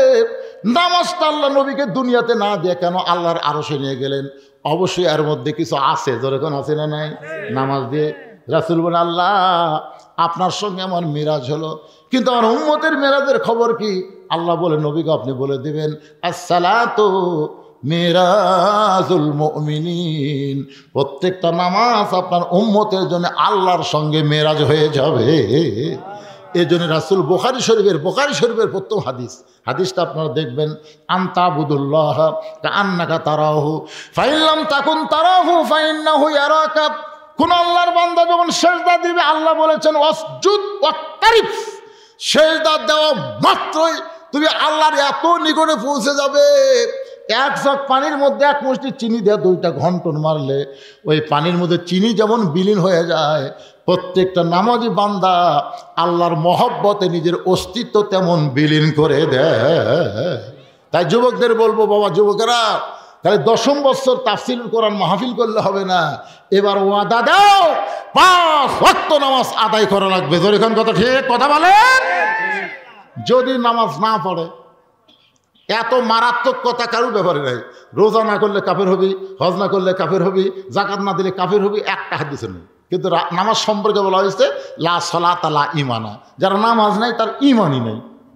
বাইনাল আবদি ওয়াল কুফরি তরকুস সালাত, বান্দার কাফের মধ্যে পৃথক করার জিনিসটার নামই হলো নামাজ। যারা নামাজ পড়বে আল্লাহর বান্দা, যারা নামাজ পড়বে না তার ডাইরেক্ট কাফের। কি করবেন? এটা আমার কথা কয় না, আমার কথা না রাসূলের কথা? মান তারাকা সালাতু মুতাম্মিদান, মান তারাকা সালাতু মুতাম্মিদান ফাকাত কাফারা। এক ওয়াক্ত নামাজ যদি বাদ দেন তাহলে আল্লাহর সাথে কুফরি হলো। সোনার সানেরা যারা মাহফিল করলেন, কুটিরে সে বাবা সোনারা কুটিরে নামাজ হচ্ছে ঠিক মতো, মাশাআল্লাহ। তাহলে মাহফিল করা সার্থক হবে ইনশাআল্লাহ। আল্লাহ যুবকদের জন্য আমরা প্রাণ খুলে দোয়া করব। সবার জন্য দোয়া হবে, প্রবাসীর জন্য দোয়া হবে, সবার জন্য দোয়া হবে। যারা মাহফিলের সর্বাত্মক চেষ্টা করেছেন সকলের জন্য প্রাণ খুলে আমরা দোয়া করব। অনেক মানুষ দাঁড়িয়ে থেকে আর শুনেছেন, শোনেন, অসুবিধা নেই। তারপরে তো শুনলেন আলহামদুলিল্লাহ, ইস্তেগফার পড়েন, একজন উঠবেন না, মোনাজাত করবো। আজকে রাতের মোনাজাত আল্লাহ কবুল করতে পারে কি পারে না ভাইজান? গুরুত্ব দিবেন রাতকে। হ্যাঁ, সবাই ইস্তেগফার, আস্তাগফিরুল্লাহ রব্বি মিন কুল্লি জামবি ওয়া তুবু ইলাইহি, আস্তাগফিরুল্লাহ রব্বি মিন কুল্লি জামবি ওয়া তুবু ইলাইহি, লা হাওলা ওয়ালা কুওয়াতা ইল্লা বিল্লাহিল আলিয়্যিল আযীম। সকলে হাত তুলে আল্লাহুম্মা আমিন। আল্লাহুম্মা আনতাস সালাম ওয়া মিনকাস সালাম, তাবারাকতা ইয়া যাল জালালি ওয়াল ইকরাম।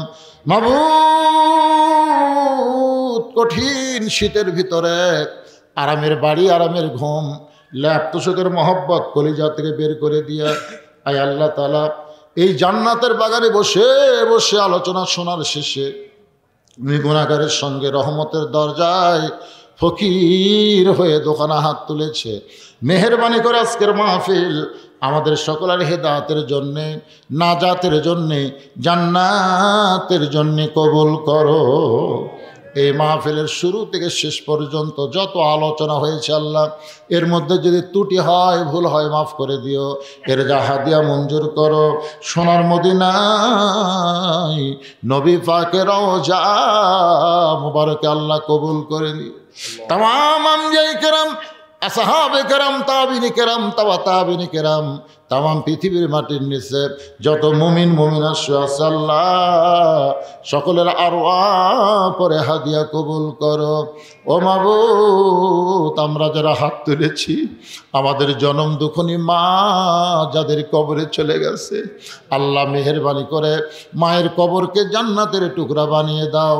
বাবার বাড়িঘর সবই আছে, এতিম করে দিয়ে বাবা এতিম হয়ে যাদের কবরে গেল, আল্লাহ মেহেরবানি করে বাবার কবরকে জান্নাতের টুকরা বানিয়ে দাও। এখানে কি লিখছে বাবা? এরা তো মোনাজাতের মধ্যে হয়। আল্লাহ তোমার বান্দারা অনেক টাকা পয়সা খরচ করে, অনেক ত্যাগ স্বীকার করে আজকের জান্নাতের বাগান লাগাই দিছে। এই যুব কাফেলাকে আল্লাহ তুমি কোরআনের জন্য কবুল করো, ইসলামের জন্য কবুল করো, নামাজের জন্য কবুল করে নাও। আজকের মাহফিলের সম্মানিত সভাপতিকে আল্লাহ তুমি কবুল করো। আল্লাহ আজকের মাহফিলের প্রধান অতিথি, বিশেষ অতিথি কবুল করো, আলেম ওলামাদের কবুল করো, হাফেজ কারি ইমামদের কবুল করো, হাজী সাহেবদের কবুল করো, মুরব্বীদের কবুল করো।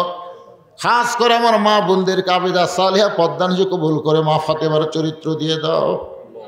আল্লাহ, মঞ্চে বসে একটা ছেলে অসুস্থ, তার চেহারা দেখলেই বোঝা যায়। এছাড়াও যারা অসুস্থ অবস্থায় হাত তুলেছে, আমি নিজে অসুস্থ, আল্লাহ সবকে সুস্থতার নিয়ামত দান করে দাও। আল্লাহ, আমার প্রবাসী ভাইদের জন্য দোয়া চাওয়া হয়েছে। আল্লাহ, এদের মধ্যে অনেকে হয়তো দুনিয়া থেকে কবরে চলে গেছে। ও আল্লাহ, যেখানে থাক সুন্দর থাক। এই মাহফিলের জন্য যারা সর্বাত্মক সহযোগিতা করলো, মোনাজাতের সঙ্গে সঙ্গে আজকের মাহফিলের সমাপ্তি হয়ে যাবে। আগামী বছর পর্যন্ত আমরা বাঁচা থাকবো তার কোনো গ্যারান্টি নেই। আজকে পবিত্র রাতের ওসিলায়, এই লাইলাতুল মিরাজের রাতের ওসিলায় আল্লাহ আমাদের দোয়াকে কবুল করে নাও। আমাদেরকে 5 ওয়াক্ত নামাজি হওয়ার তৌফিক দাও। আল্লাহ, কে কোন নিয়তে হাত তুলেছে সকলের নেক নিয়ত নেকাশকে আল্লাহ কবুল করো। সুবহান রাব্বিকা রাব্বিল ইজ্জাতি আম্মা ইয়াসিফুন ওয়া সালামুন আলাল মুরসালিন ওয়ালহামদুলিল্লাহি রাব্বিল আলামিন। ওয়া হাক্কা লা ইলাহা ইল্লাল্লাহু মুহাম্মাদুর রাসূলুল্লাহ। চেয়ারে বসে নামাজ হবে কিনা? চেয়ারে বসে নামাজ হবে, বাড়িতে মসজিদে হবে না। কারণ কাতার সোজা করার জন্য চেয়ার চলবে না। মসজিদে নামাজ পড়লে জামাতে কাতার সোজা করা কারিবুল ফরজ।